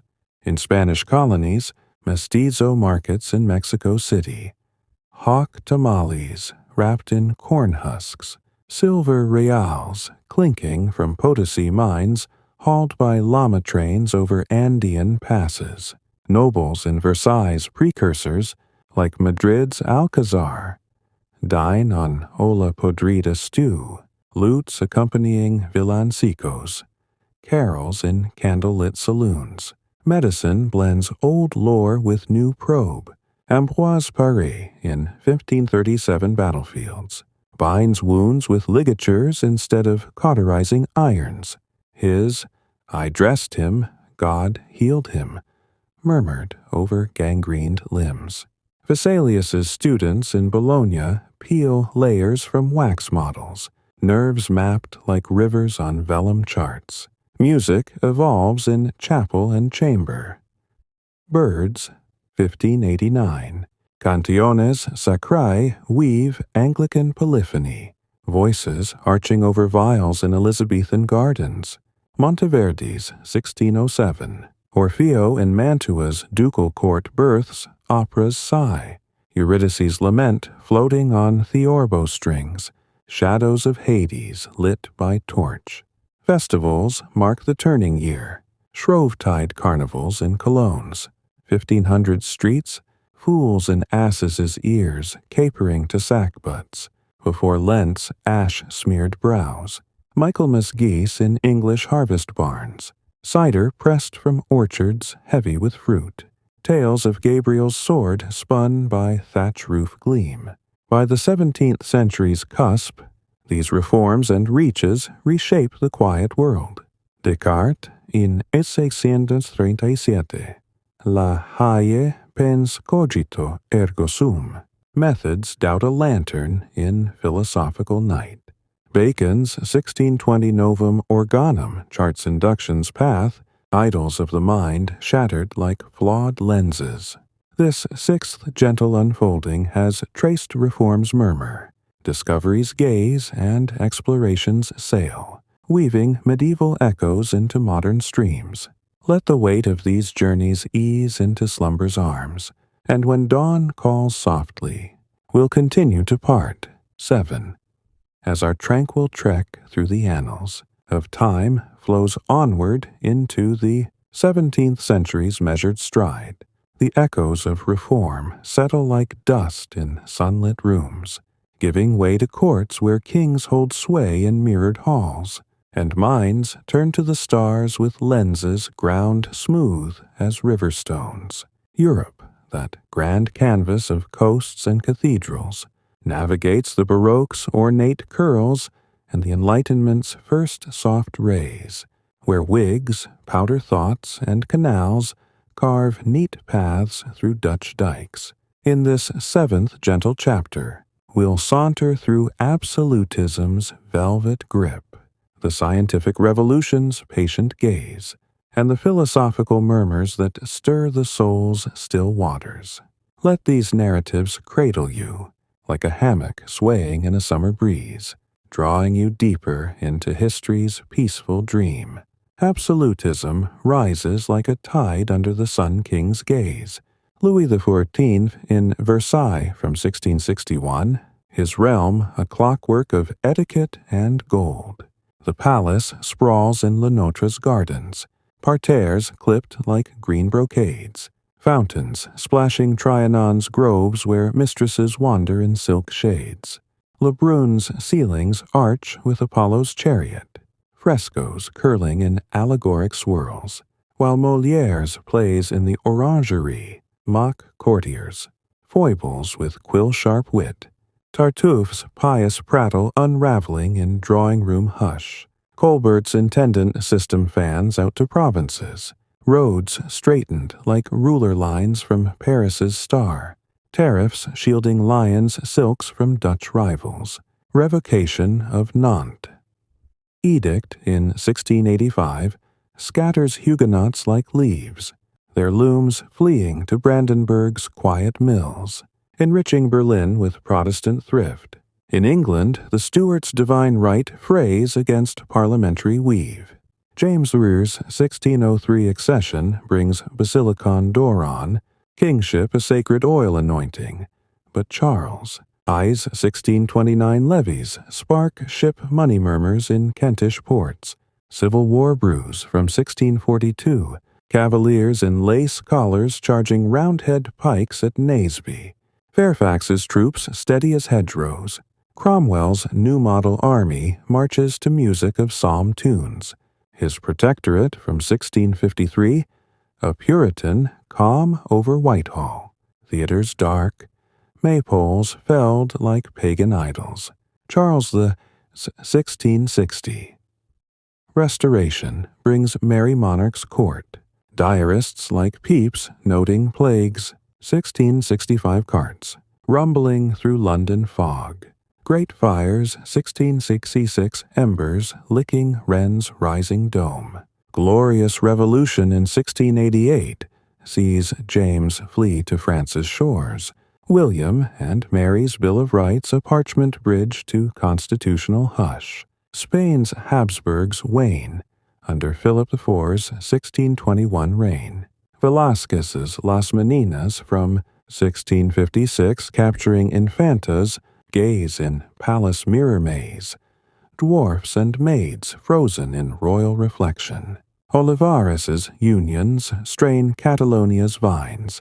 30 Years' War, draining silver from Potosi's veins. France eclipses at Westphalia in 1648. Treaties in Münster's halls carving Germany into 300 principalities.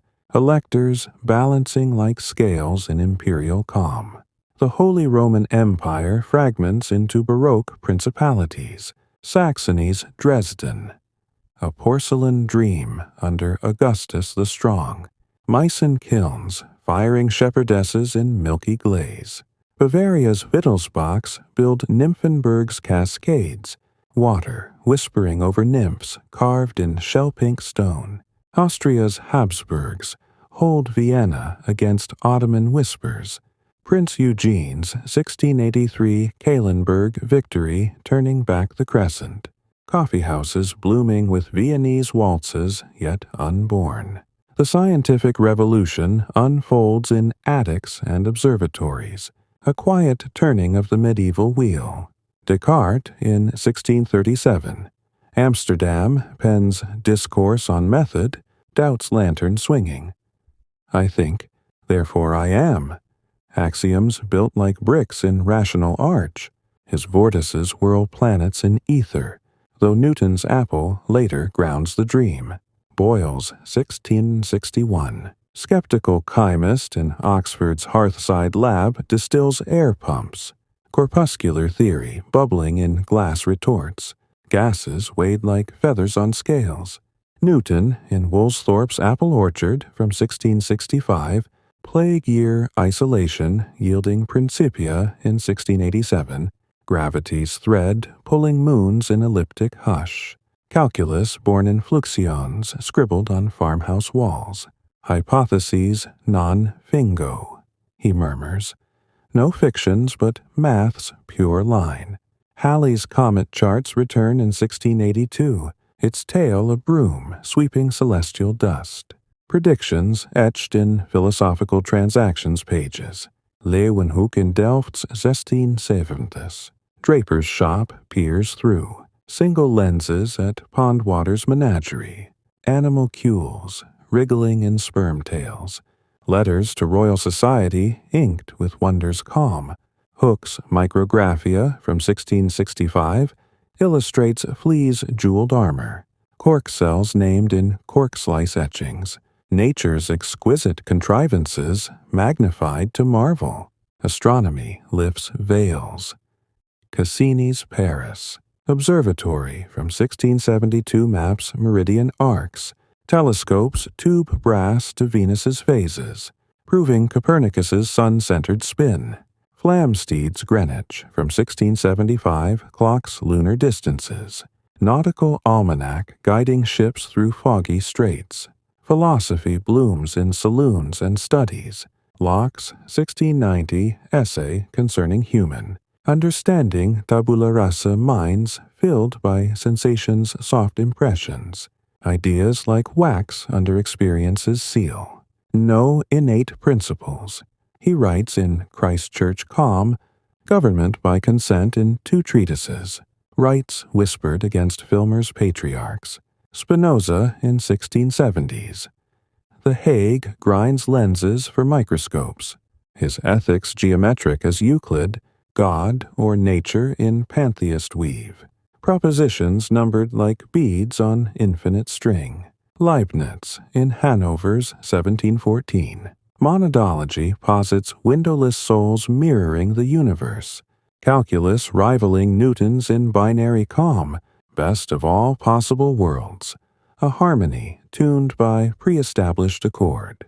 Enlightenment's dawn touches salons, Madame de Rambouillet's 1610s, Paris Préciosité refining tongues in Hôtel de Rambouillet's blue alcove, Précieuse debating love's lexicon over chocolate cups. In London, coffee houses from 1650s buzz with Addison's Spectator papers, wits sipping grounds in Button's paneled nooks, essays folding morals in essayistic ease, art curls in Baroque flourishes, Rubens in Antwerp's 1620s studio daubs fleshy, Venuses on canvases vast as altars, Marie de Medici cycle parading queens in allegoric pomp for Luxembourg halls, Rembrandt's 1630s Amsterdam self-portraits gaze from shadowed ermine, night watches militia stepping from canvas gloom, light pooling on drum and banner, Vermeer's Delft interiors from 1650s, hush with pearl-eared girls pouring milk, maps on walls framing window light in domestic peace, music swells in chapel and opera house, Monteverdi's 1637 Venetian incipit births public opera, Orfeo's lutes yielding to Ritornello's ripple, Corelli's 1700s concertos grosso in Roman, Palace's bowstrings in antiphonal dance, violins singing over bass viol's drone, Bach in 1708's Weimar pedals organ fugues, Goldberg variations from 1741, lulling insomniac kings with aria's gentle spin, Handel's 1720s London water music floats on Thames barges, horns echoing over Westminster's bridges,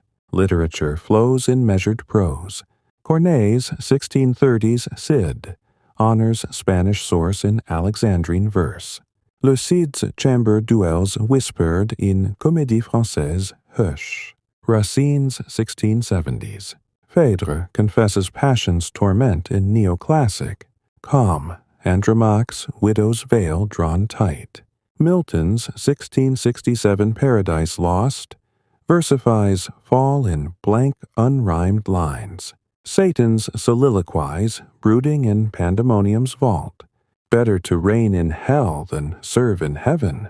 Daily life in these ornate times holds a polished routine, comforts layered like lacquer on walnut. In a Parisian hotel, dawn's curtains part to courtyard fountains trickle, valet shaving with badger brush and silver razor, peruke powdered in antechamber mist, breakfast of chocolate chaude and brioche, crumbs brushed from brocade waistcoat, then to the Tuileries, where sedan chairs sway to ministry murmurs. In Amsterdam's 1660s canals, burgers rise to carillons chiming over gabled facades. Tulip bulbs traded in exchanges vaulted hush. East Indiamen unloading calicos at Oost-Indische Huis quays. Wives oversee kitchens where cooks simmer stoofvlees in copper pots. Oysters shucked for noon. Children conning catechisms by captcha prints of Cape vineyards. Farmers in East, Anglian fens from 1600s, enclose strips with hawthorn hedges. Marl spread on clay for turnips that fatten sheep flocks.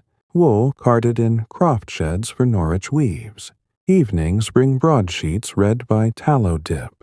Defoe's 1719 Robinson Crusoe adventuring on desert isle calm.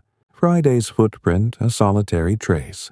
Medicine probes with lancet and herb. Sydenham's 1666. Observationes Medicae charts fevers. Courses in London garrets. Cinchona bark quelling eggs from Jesuit Peru. Lowers 1669. Oxford transfusions link vein to vein with silver tubes. Lamb's blood mingling man's in hopeful hush. Festivals glitter in seasonal splendor. Versailles 1664. Plaisir de l'île enchantée stage. Commedia dell'arte on lake stages. Fireworks blooming over parterres clipped in Sun King rays. London's 1660s frost fairs skate Thames ice. Booths hawking gin and gingerbread under Paul's scaffolded dome. By the 18th century's threshold, these waves of power and probe set stages for broader seas. Voltaire's 1730s. Letters on England praise Bacon's method in Ferney's exile. Candide's garden, a quiet retreat from Panglossian folly. Montesquieu's 1748. Spirit of the laws divides powers like balanced scales. Separation a bulwark in Bordelais vineyards. This seventh soothing segment has navigated absolutism's courts, reason's lanterns, and Baroque's graceful curls, carrying medieval roots into enlightened branches. Let these visions fade like twilight over the Seine, and when quiet calls you back, we'll drift to part 8 as our languid journey through the pages of the past meanders into the 18th century's polished parlors. The Baroque's lavish folds give way to the Enlightenment's clear, unclouded gaze. A time when reason's candle burns, steady in salons scented with snuff and speculation, and wines of change rustle the old orders like leaves in a gathering breeze. Europe, that venerable tapestry of thrones and thresholds, balances on the cusp of transformation, where philosophes pen treatises by quill's soft scratch and crowds murmur in cobbled streets, their voices rising like mist from morning fields. In this 8th tranquil chapter, we'll stroll through the age of reason's thoughtful paths, the American and French tempests that ripple across the Atlantic and Seine, and the quiet evolutions in art and empire that hint at horizons yet unseen. Let these reflections enfold you softly, like a letter sealed with wax and whispered secrets, guiding your thoughts to a restful close. The Enlightenment dawns in coffee-scented circles. Voltaire in Ferney's 1750s retreat crafting. Candide's ironic wanderings. Pangloss's optimism punctured by Lisbon's 1755 quake. Rubble and reason mingling in the tale's gentle satire. Cultivate your garden, he concludes, a quiet call to earth's simple toil amid philosophy's heights. Diderot's Encyclopédie from 1751. Paris Workshops compiles knowledge in 35 volumes. Engravings of plows and pulleys folding arts and crafts into rational leaves, banned yet smuggled like contraband wine. Rousseau in Geneva's 1762. Social contract posits the general will as sovereign breath. Noble savage tramping Corsica's maquis in Emile's educational hush. Chains of society forged by consent alone. In Scotland's misty glens, Hume's 1739. Treatise of Human Nature probes causation's illusions. Impressions and ideas dancing like shadows on cave walls. Skepticism, a cool draught quenching dogmatic fire. Adam Smith's 1776. Wealth of Nations in Edinburgh's libraries. Charts in visible hands guiding pins and plows. Free markets flowing like the Clyde's patient current. Division of labor, a web spun in manufactory's calm. Kant, in Königsberg's 1781 Critique of Pure Reason, erects reason's limits, noumena veiled beyond phenomena's screen. Dare to know. His motto, a lantern held aloft in Prussian routine. Germany's Aufklärung whispers from Frederick the Great's Sans Souci. Flutes trilling in terraced vines where Voltaire debates at the marble table. Potatoes planted to feed the poor in enlightened fields. Lessing's 1779. Nathan the Wise in Hamburg's stage pleads tolerance's ring. Parable of faiths shared in moonlit garden. Moses, Nathan, and Templar bound in parable's peace. France's salons hum under Madame. Geoffrin's watchful eye in 1750's Rue. Saint-Honoré, philosophe sipping orgeat while Grimm's literary correspondence circulates manuscripts like shared dreams. The physiocrats under Quesnay till economic soil in Versailles' antechambers. Laissez-faire, a natural order mirroring harvest's yield. Single tax on land a root drawn from agrarian calm. Art shifts to Rococo's playful curves. Watteau's 1717. Pilgrimage to Cythera in Louvre's hush, showing lovers embarking on swan-shell boats. Silks rippling in idyllic breeze. Boucher in 1750s. Pompadour's boudoir daubs odalisques in rose and pearl. Versailles' petits appartements glowing with pastoral frolic. Fragonard's 1770s swing arcs maidens' hems toward voyeuristic eyes. Foliage framing flirtation's whisper. Hogarth in London's 1730s engravings moralize rake's progress. Stages of ruin etched in Gin Lane's squalor. Satire's line drawn with Hogarthian bite. Music lifts in gallant grace. Couperin's 1710s harpsichord suites in French Chateau Salon. Ordres mingling Allemande and Sarabande in ornamental hush. Rameau's 1730s operas in Paris Opera theorize harmony's base. Hippolyte et Aricie waves crashing in harmonic surge. Haydn in Esterhazy's 1760s. Hunting Lodge crafts symphonies for Prince Nicholas, father of the symphony. Numbering 90-odd in pastoral keys, strings sighing over oboe's reed. Literature blooms in epistolary ease. Richardson's 1740. Pamela in English drawing rooms. Versing virtue's reward, letters folded in virtuous plot. Fielding's 1749. Tom Jones romps through roadside inns. Comic epic threading foundling's fate in narrative calm. Goethe's 1774. Sorrows of young Werther. In Sturm und Drang's storm sighs unrequited. Love in blue coat and yellow vest. Epistolary anguish echoing across Teutonic hearts. Empire extends in measured voyages. Cook's 1768 endeavor charting Pacific capes. Resolution's 1770s breadfruit quests to Tahiti's coral lagoons. Charts inked with Nootka Sound's calm.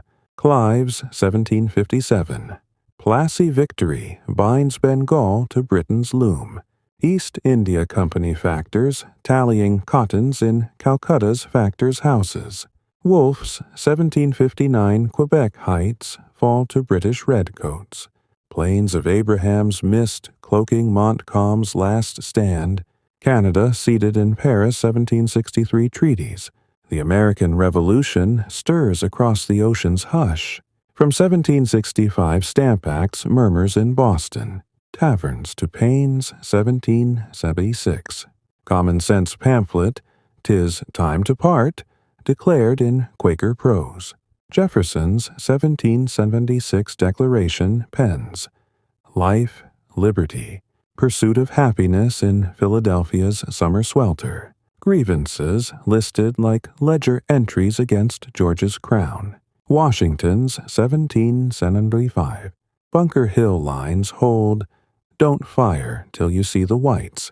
Valley Forge's 17 77, 78, winters thawing in continental patience.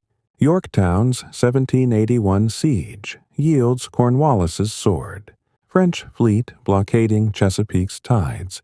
Treaty of Paris, 1783, drawing Ohio's line in diplomatic ink. France feels the echo in 1789's gathering storm.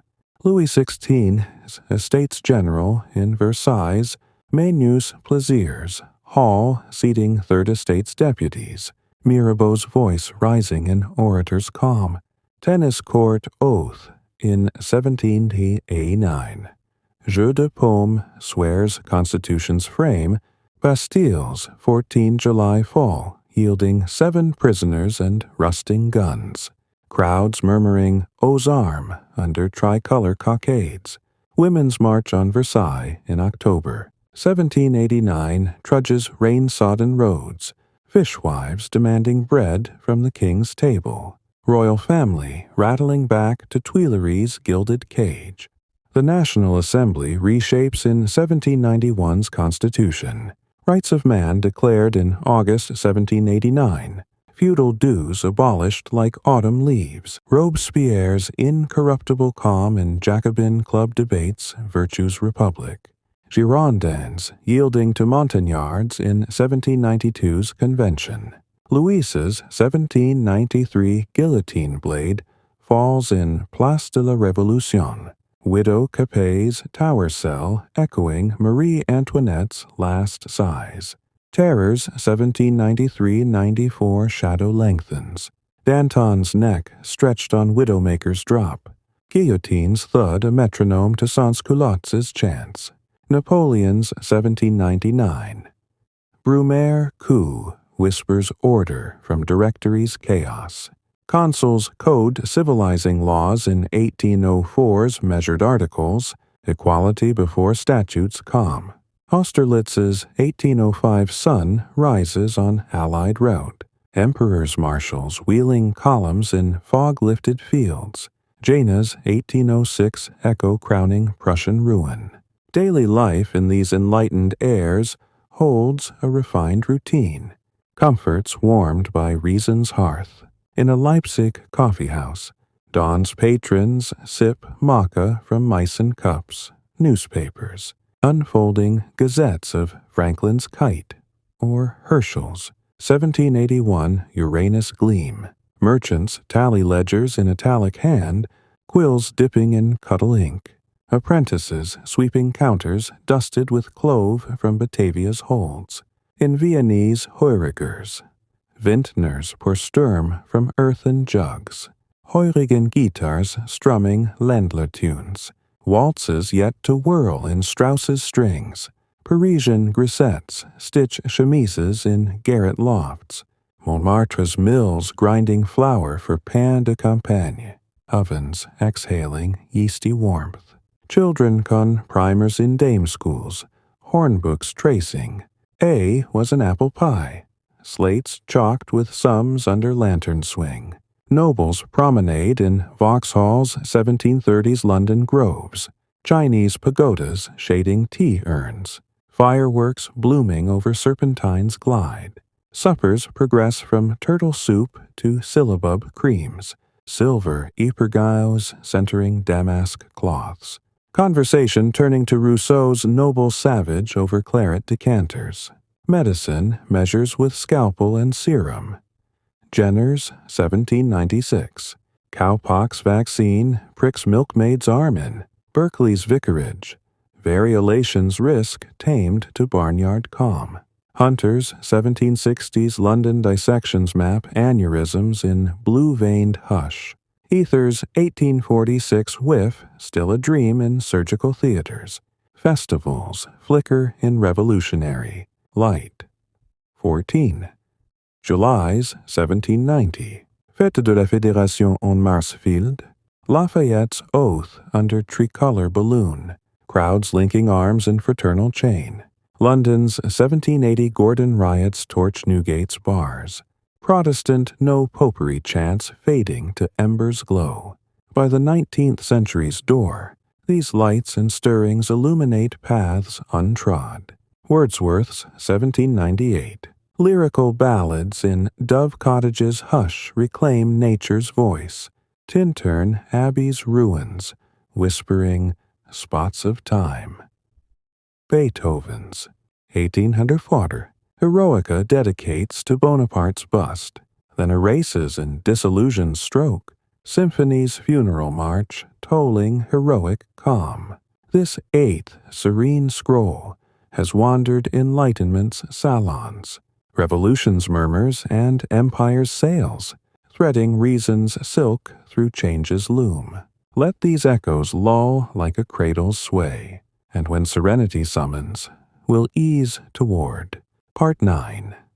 As our unhurried odyssey through the folds of yesterday carries us across the 18th, centuries polished close, the Enlightenment's rational lanterns dim like twilight stars, yielding to Romanticism's wilder whispers, a sigh of the soul that turns from measured prose to poetry's untamed heart, where mountains loom in mist and factories hum their nascent songs.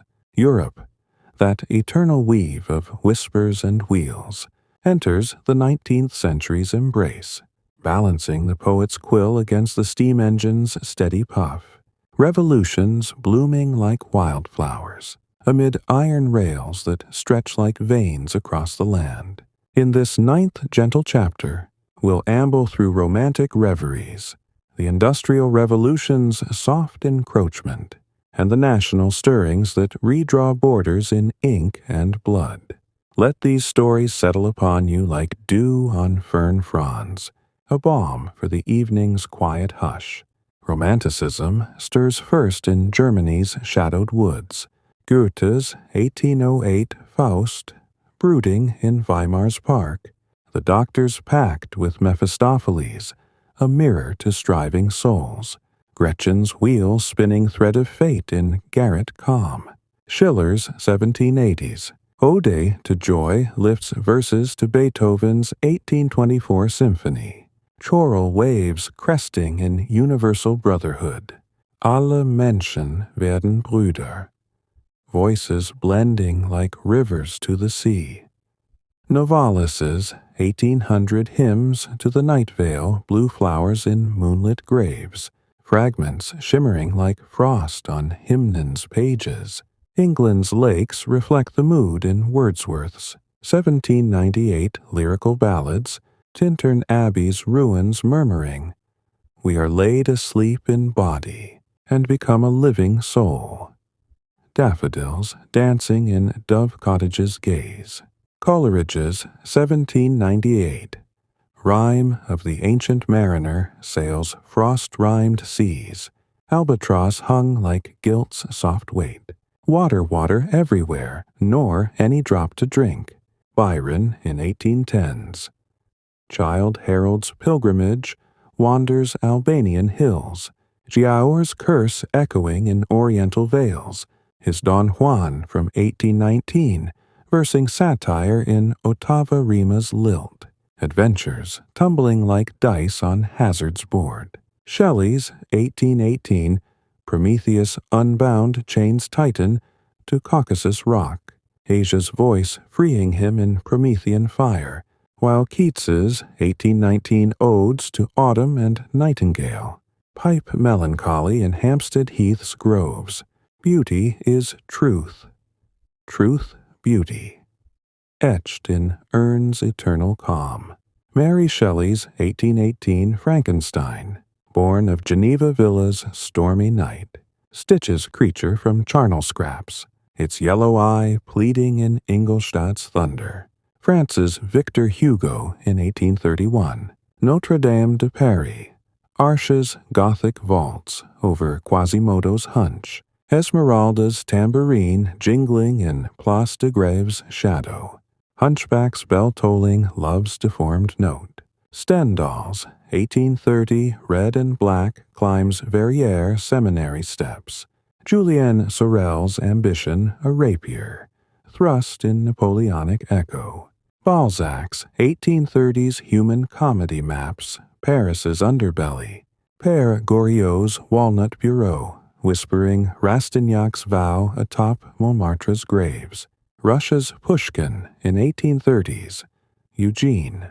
Onegin versifies boredom's duel in St. Petersburg's snows. Tatiana's letter, a quiet ache in Laren Estate's hush. Gogol's 1842. Dead souls, barters, serfs like whispers in Nizhny markets. Chichikov's Troika, vanishing in steppes dust.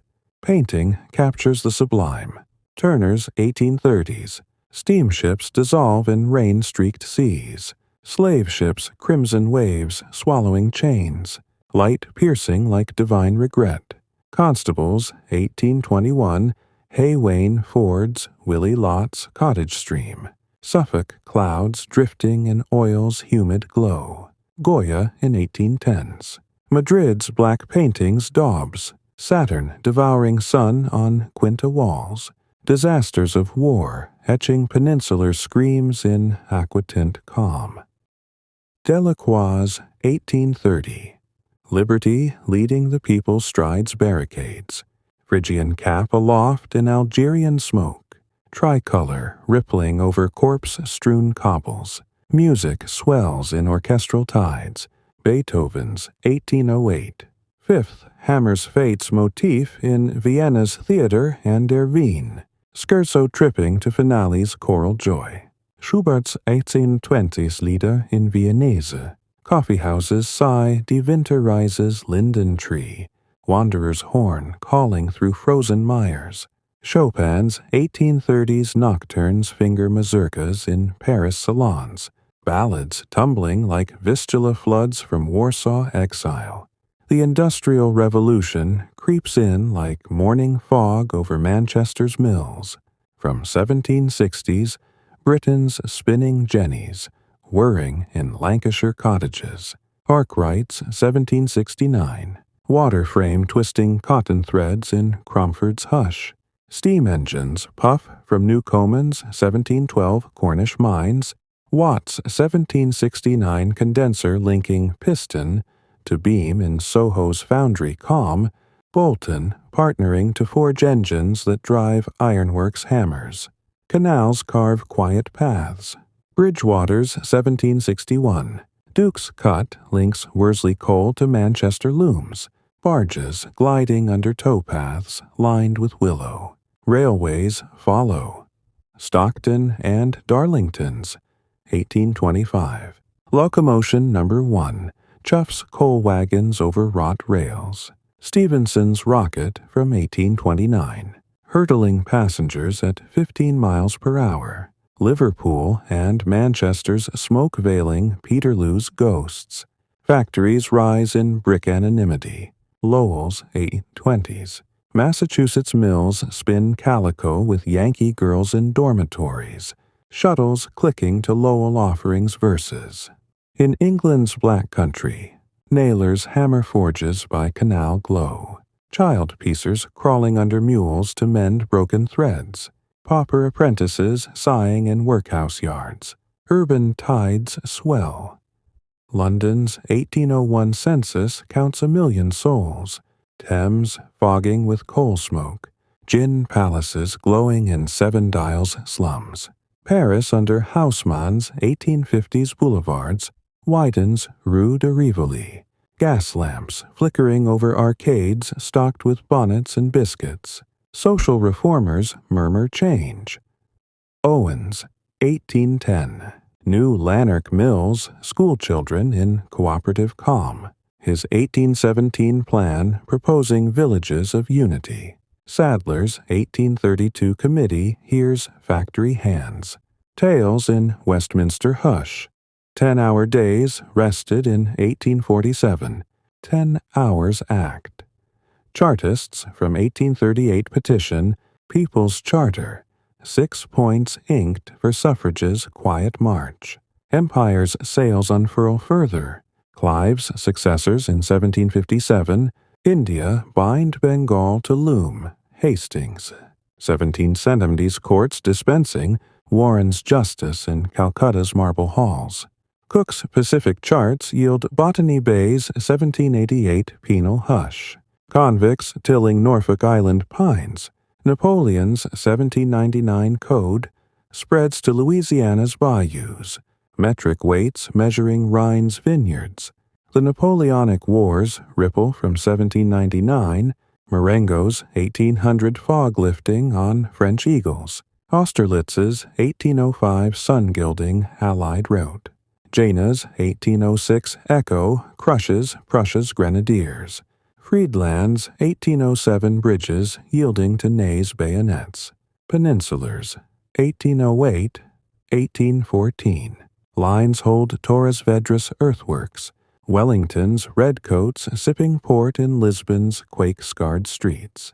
Borodino's 1812 fields mow 70,000 in sepia dusk. Moscow's flames greeting retreat snow. Leipzig's 1813 nation's battle thunders 6 days. Blücher's Prussians linking with Schwarzenberg's. Austrians in multinational hush.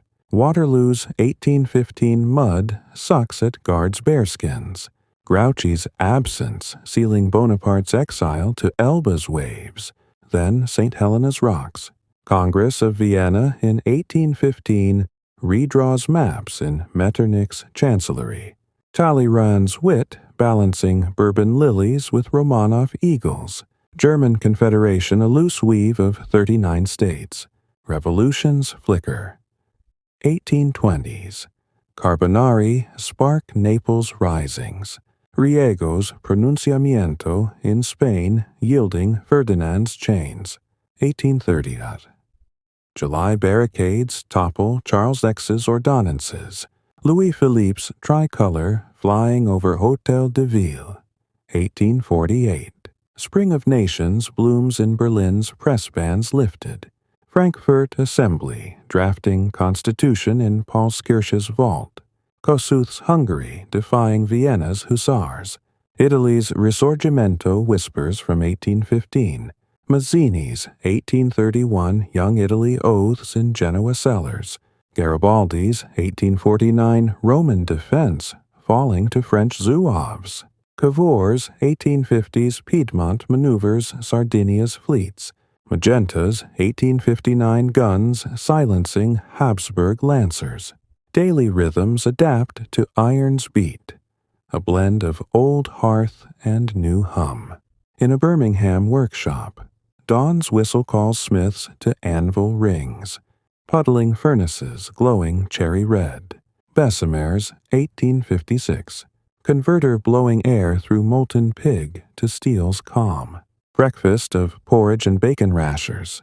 Then to the pit where colliers hew coal seams by Davy Lamp's yellow flicker. Ponies hauling tubs through dripping galleries. In Paris ateliers, seamstresses stitch Worth's 1850s crinolines by gaslight. Worth's zouave jackets echoing Crimean campaigns. Children hawk lucifers in Covent Garden's fog. Broadsheets singing God Save the Queen for penny turns. Evenings bring mechanics' institutes. Birkbeck's 1823 lectures on geology's strata, gas jets hissing over slates chalked with Lever's laws. Nobles retreat to chateaux. Fox hunts over dew-slick lays. Hounds baying in Leicestershire vales. Tea sipped in wicker chairs by Serpentine's glide. Suppers progress from turtle clear to Charlotte Russe molds. Silver salvers bearing ices carved in swan shapes. Medicine mends with ether's hush. Morton's, 1846. Massachusetts General Demo's sulfuric veil. Warren's knife parting flesh in painless calm. Pasteur's 1860s silkworm labs trace pebrine germ. Swan neck flasks trapping air's motes in Leal's hush. Festivals endure in steam's shadow. Highland games in 1820s. Braemar toss cabers under Balmoral pines. Pipers skirling strathspeys. Bastille Days 1880s. Paris parades goose step. Guard Republicans down Champs-Élysées. Tricolors dipping to reviewing stands. By century's midpoint, these tides of heart and hammer forge paths to modernity's door. Darwin's 1859 Origin of Species in Down. House's study traces finches' beaks in Galapagos calm, endless forms most beautiful, evolving in natural selection's hush. Marx's 1848 Communist Manifesto in Brussels. Garrett Penn's spectre haunting Europe. Class struggles dialectic grinding like millstones. This ninth peaceful passage has traced romantic sighs, industrial puffs, and revolutionary murmurs, weaving the medieval thread into 19th century cloth. Let these visions drift like leaves on autumn streams, and when the night deepens softly, we'll conclude in Part 10, as our slow, soothing saunter through the vast halls of history draws to its gentle close. The 19th century's iron rhythms and romantic sighs fade into the 20th's hurried hum, where world wars cast long shadows and cold divides carve the continent like frost on window panes. Yet even in these tempests, threads of the medieval persist. In cathedrals enduring stone, in parliaments echoing oaths, in the quiet resilience of fields and families that birthed it all, Europe, that ancient cradle of quiet wonders, emerges transformed yet timeless, 1,000 years compressed into whispers of progress and pause. In this 10th and final tranquil chapter, we'll linger on the modern echoes, the war's somber toll, the Union's hopeful weave, and a reflective close that ties our journey's loose ends. Let these last tales wrap around you like a familiar shawl, inviting a deep, restorative peace as the narrative settles into silence. The 20th century opens with fin de siècle grace in Vienna's coffee houses, Freud's 1900 interpretation of dreams, decoding subconscious rivers in Bergasse's leather chairs, id and ego drifting like barges on Danube mists. Klimt's 1907 Judith coils golden locks around Holofernes's neck in secession's hush, while Rilke's 1902 Duino elegies ponder angels in Adriatic winds. Who, if I cried out, would hear me among the angelic orders?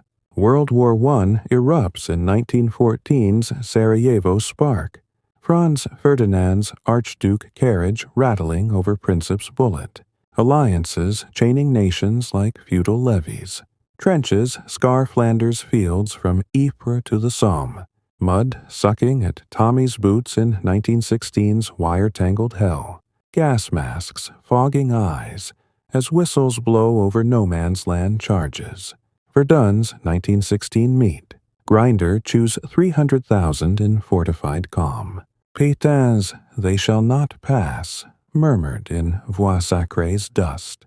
The 1918 armistice silences guns on November 11th, 11th hour bells tolling across scarred earth. Versailles' 1919 hall inking reparations that fester like untended wounds. Interwar years drift in uneasy peace. Weimar's 1923 hyperinflation crumpling marks like autumn leaves. Berlin cabarets pulsing with Isherwood's divine decadence under strobe lights. Britain's 1926 general strike halts coal pits. Baldwin's government yielding to 9 days' hush. Fascism rises in Italy's 1922 March on Rome. Mussolini's black shirts goose-stepping to Palazzo Chigi. Trains running on time over Ethiopian conquest's 1935 shadow. Germany's 1933 Reichstag fire warms Hitler's chancellery. Nuremberg rallies, chanting in Lenin's torchlit frames. Anschluss swallowing Austria in 1938's floral cheers. World War II's thunder rolls from 1939's Polish Blitz. Panzers rumbling over Westerplatte's lighthouse. Luftwaffe sirens wailing over Warsaw's sewers. Dunkirk's 1940. Miracle ferries 300,000 from mole and beach. Little ships bobbing in Channel Chop. Battle of Britain's 1940 skies weave Spitfires through contrails. Dowding's few turning back Eagle Day's raid. Barbarossa's 1941 operation tears into Soviet steppes. Stalingrad's 1942 Sun 43 ruins freezing Paulus's 6th Army in Volga ice. Snipers like Zaitsev picking shadows in house-to-house hush. The Holocaust's shadow deepens in 1944's Einsatzgruppen trails. Wannsee's 1942 conference tabling final solutions ledgers. Auschwitz's rails clattering with arrivals under Arbeit macht frei arches. Gas chambers exhaling in Birkenau's birch groves. D-Day's 1944. Normandy waves crash on Omaha's bluffs. Rangers scaling Pointe du Hoc cliffs in surf spray calm. Ardennes, 1944. Bulge bites back with Scorzanis. English-speaking commandos. Bastogn's nuts.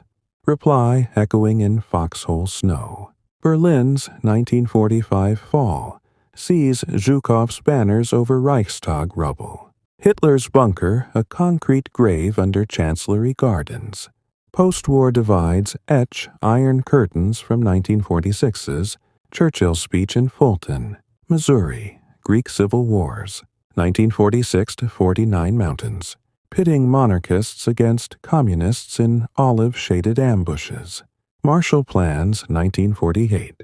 Dollars rebuild Rotterdam's dikes and Milan's looms, while Berlin's 1948 airlift hums Dakotas over Tempelhof's runways, coal sacks parachuting like manna. Korea's 1950 Incheon landing turns tide in Pusan perimeter's hush. MacArthur's feint echoing Napoleonic flanks. The Cold War chills in proxy frosts. Hungary's 1956. Budapest streets rumble with Soviet tanks over Potofi Square. Nagy's broadcasts fading in goulash radio static. Prague Springs 1968. Dubček reforms bloom in Wenceslas mosaics, then crushed under Brezhnev's Warsaw-packed boots. Berlin Wall's 1961 barbed wire scars Bernauer Strasse, families waving from attics to sidewalks below. Europe's unions stir in 1951's Schuman Declaration, ECSC pooling Ruhr, coals, and Lorraine irons in supranational calm. Monet's high authority bridging Franco-German scars. EEC's 1957. Rome treaties seed common markets in Brussels fog. KP subsidizing wheat fields from Andalusian sierras to Polish plains. Maastricht's 1992 treaty births the euro's quiet coin, single currency chiming in vending machines by 2002's dawn. Decolonization laps at empire's shores. India's 1947 midnight freedom partitions. Punjab trains in bloodied compartments. Mountbatten's Viceroy line drawing Bengal's divide. Algeria's 1954-62 war tunnels. Fallujah fighters through Oris Mountains. De Gaulle's 1958 return yielding Evian Accords fragile peace. Britain's 1960s winds of change gust over Rhodesia's tobacco fields. Wilson's sanctions whispering against Smith's UDI. The welfare state's cradle rocks in Beveridge's 1942 report. NHS's 1948 queues winding under Bevan's spectacles. Universal care a post-war bomb. Sweden's 1930s Folkhemmet models cradle-to-grave securities. Ren Meidner planning tempering Volvo lines with solidarity wages. Cultural blooms soften the century's edges. Joyce's 1922 Ulysses wanders. Dublin's ads in Stream of Consciousness murmur. Leopold Bloom's kidney breakfast, a modernist meal. Woolf's 1927. To the lighthouse waves from Ramsay's Hebrides Isle, time's flux lapping St. Ives sands. Kafka's 1925 trial ensnares Joseph. Kay In Prague's bureaucratic labyrinth, castles summons a distant knock in night. Cinema flickers in shadows. Eisenstein's 1925. Battleship Potemkin mounts Odessa steps in montage stairs. Prams tumble a revolutionary roll. Fellini's 1960 La Dolce Vita scooters Rome's fountains. Anita Ekberg's Trevi splash echoing tabloid sighs. Berkman's 1957 seventh. Seal knights chess with death on Olin's beach. Falcons stooping over medieval mask. Daily life evolves in electric. 1950s fridges were in Formica kitchens. TVs glowing with Coronation's Westminster Abbey pomp. 1960s miniskirts sway on Carnaby's King's Road. Beatles' 1964 Ed Sullivan squeals, bridging Merseybeat to Shea Stadium. 1980s Walkmans shuffle mixtapes on Berlin U-Bahn. Walls Fall in 1989, hammers echoing Checkpoint Charlie's graffiti. The 21st century dawns with Eurocrats in Strasbourg's hemicycle. Enlargement swallowing Estonia's Baltic coasts in 2004's Velvet Reunion. Financial crashes 2008 ripples subprime mortgages to Dublin docks. Austerity's knife trimming Greek olives. Ukraine's 2014 Maidan flames topple Yanukovych's statues. Crimea's swallow by Putin's little green men. A quiet annexation over. Sevastopol's bays. Migrations weave new threads. 2015's Mediterranean crossings ferry Syrians to Lesbos pebbles. Merkutsbier schaffen das opening Bavarian beer tents to halal kebabs. Brexit's 2016 referendum divides Thames debates. Johnson's bus promising $350 million weekly to Foggy Isles. Yet medieval echoes linger. Chartres' glass still filters pilgrim prayers. Canterbury's cloisters host Evensong's plainsong. Santiago's scallop trails click under Botafumero's swing. Feudal oaths evolve to EU treaties. Carolingian missae to Brussels commissioners. Viking longships to container ships gliding shelled. 1,000 years. From Charlemagne's Aachen hearth to Schengen's seamless borders. Unfold like a river's bend. Slow, meandering, carving canyons of quiet endurance. We've wandered fields fallow and flush. Plagues hush and printings hum. Knights' lances and laptops glow. Europe endures, a gentle giant stirring in sleep. Its story a lullaby for weary travelers. Thank you for joining this peaceful passage on Mindleapic. If these tales have soothed your spirit, like and subscribe for more drifts into history's calm. Comment your favorite whisper from the past. Now, close your eyes, let the echoes fade, and drift into dreams where time holds no haste.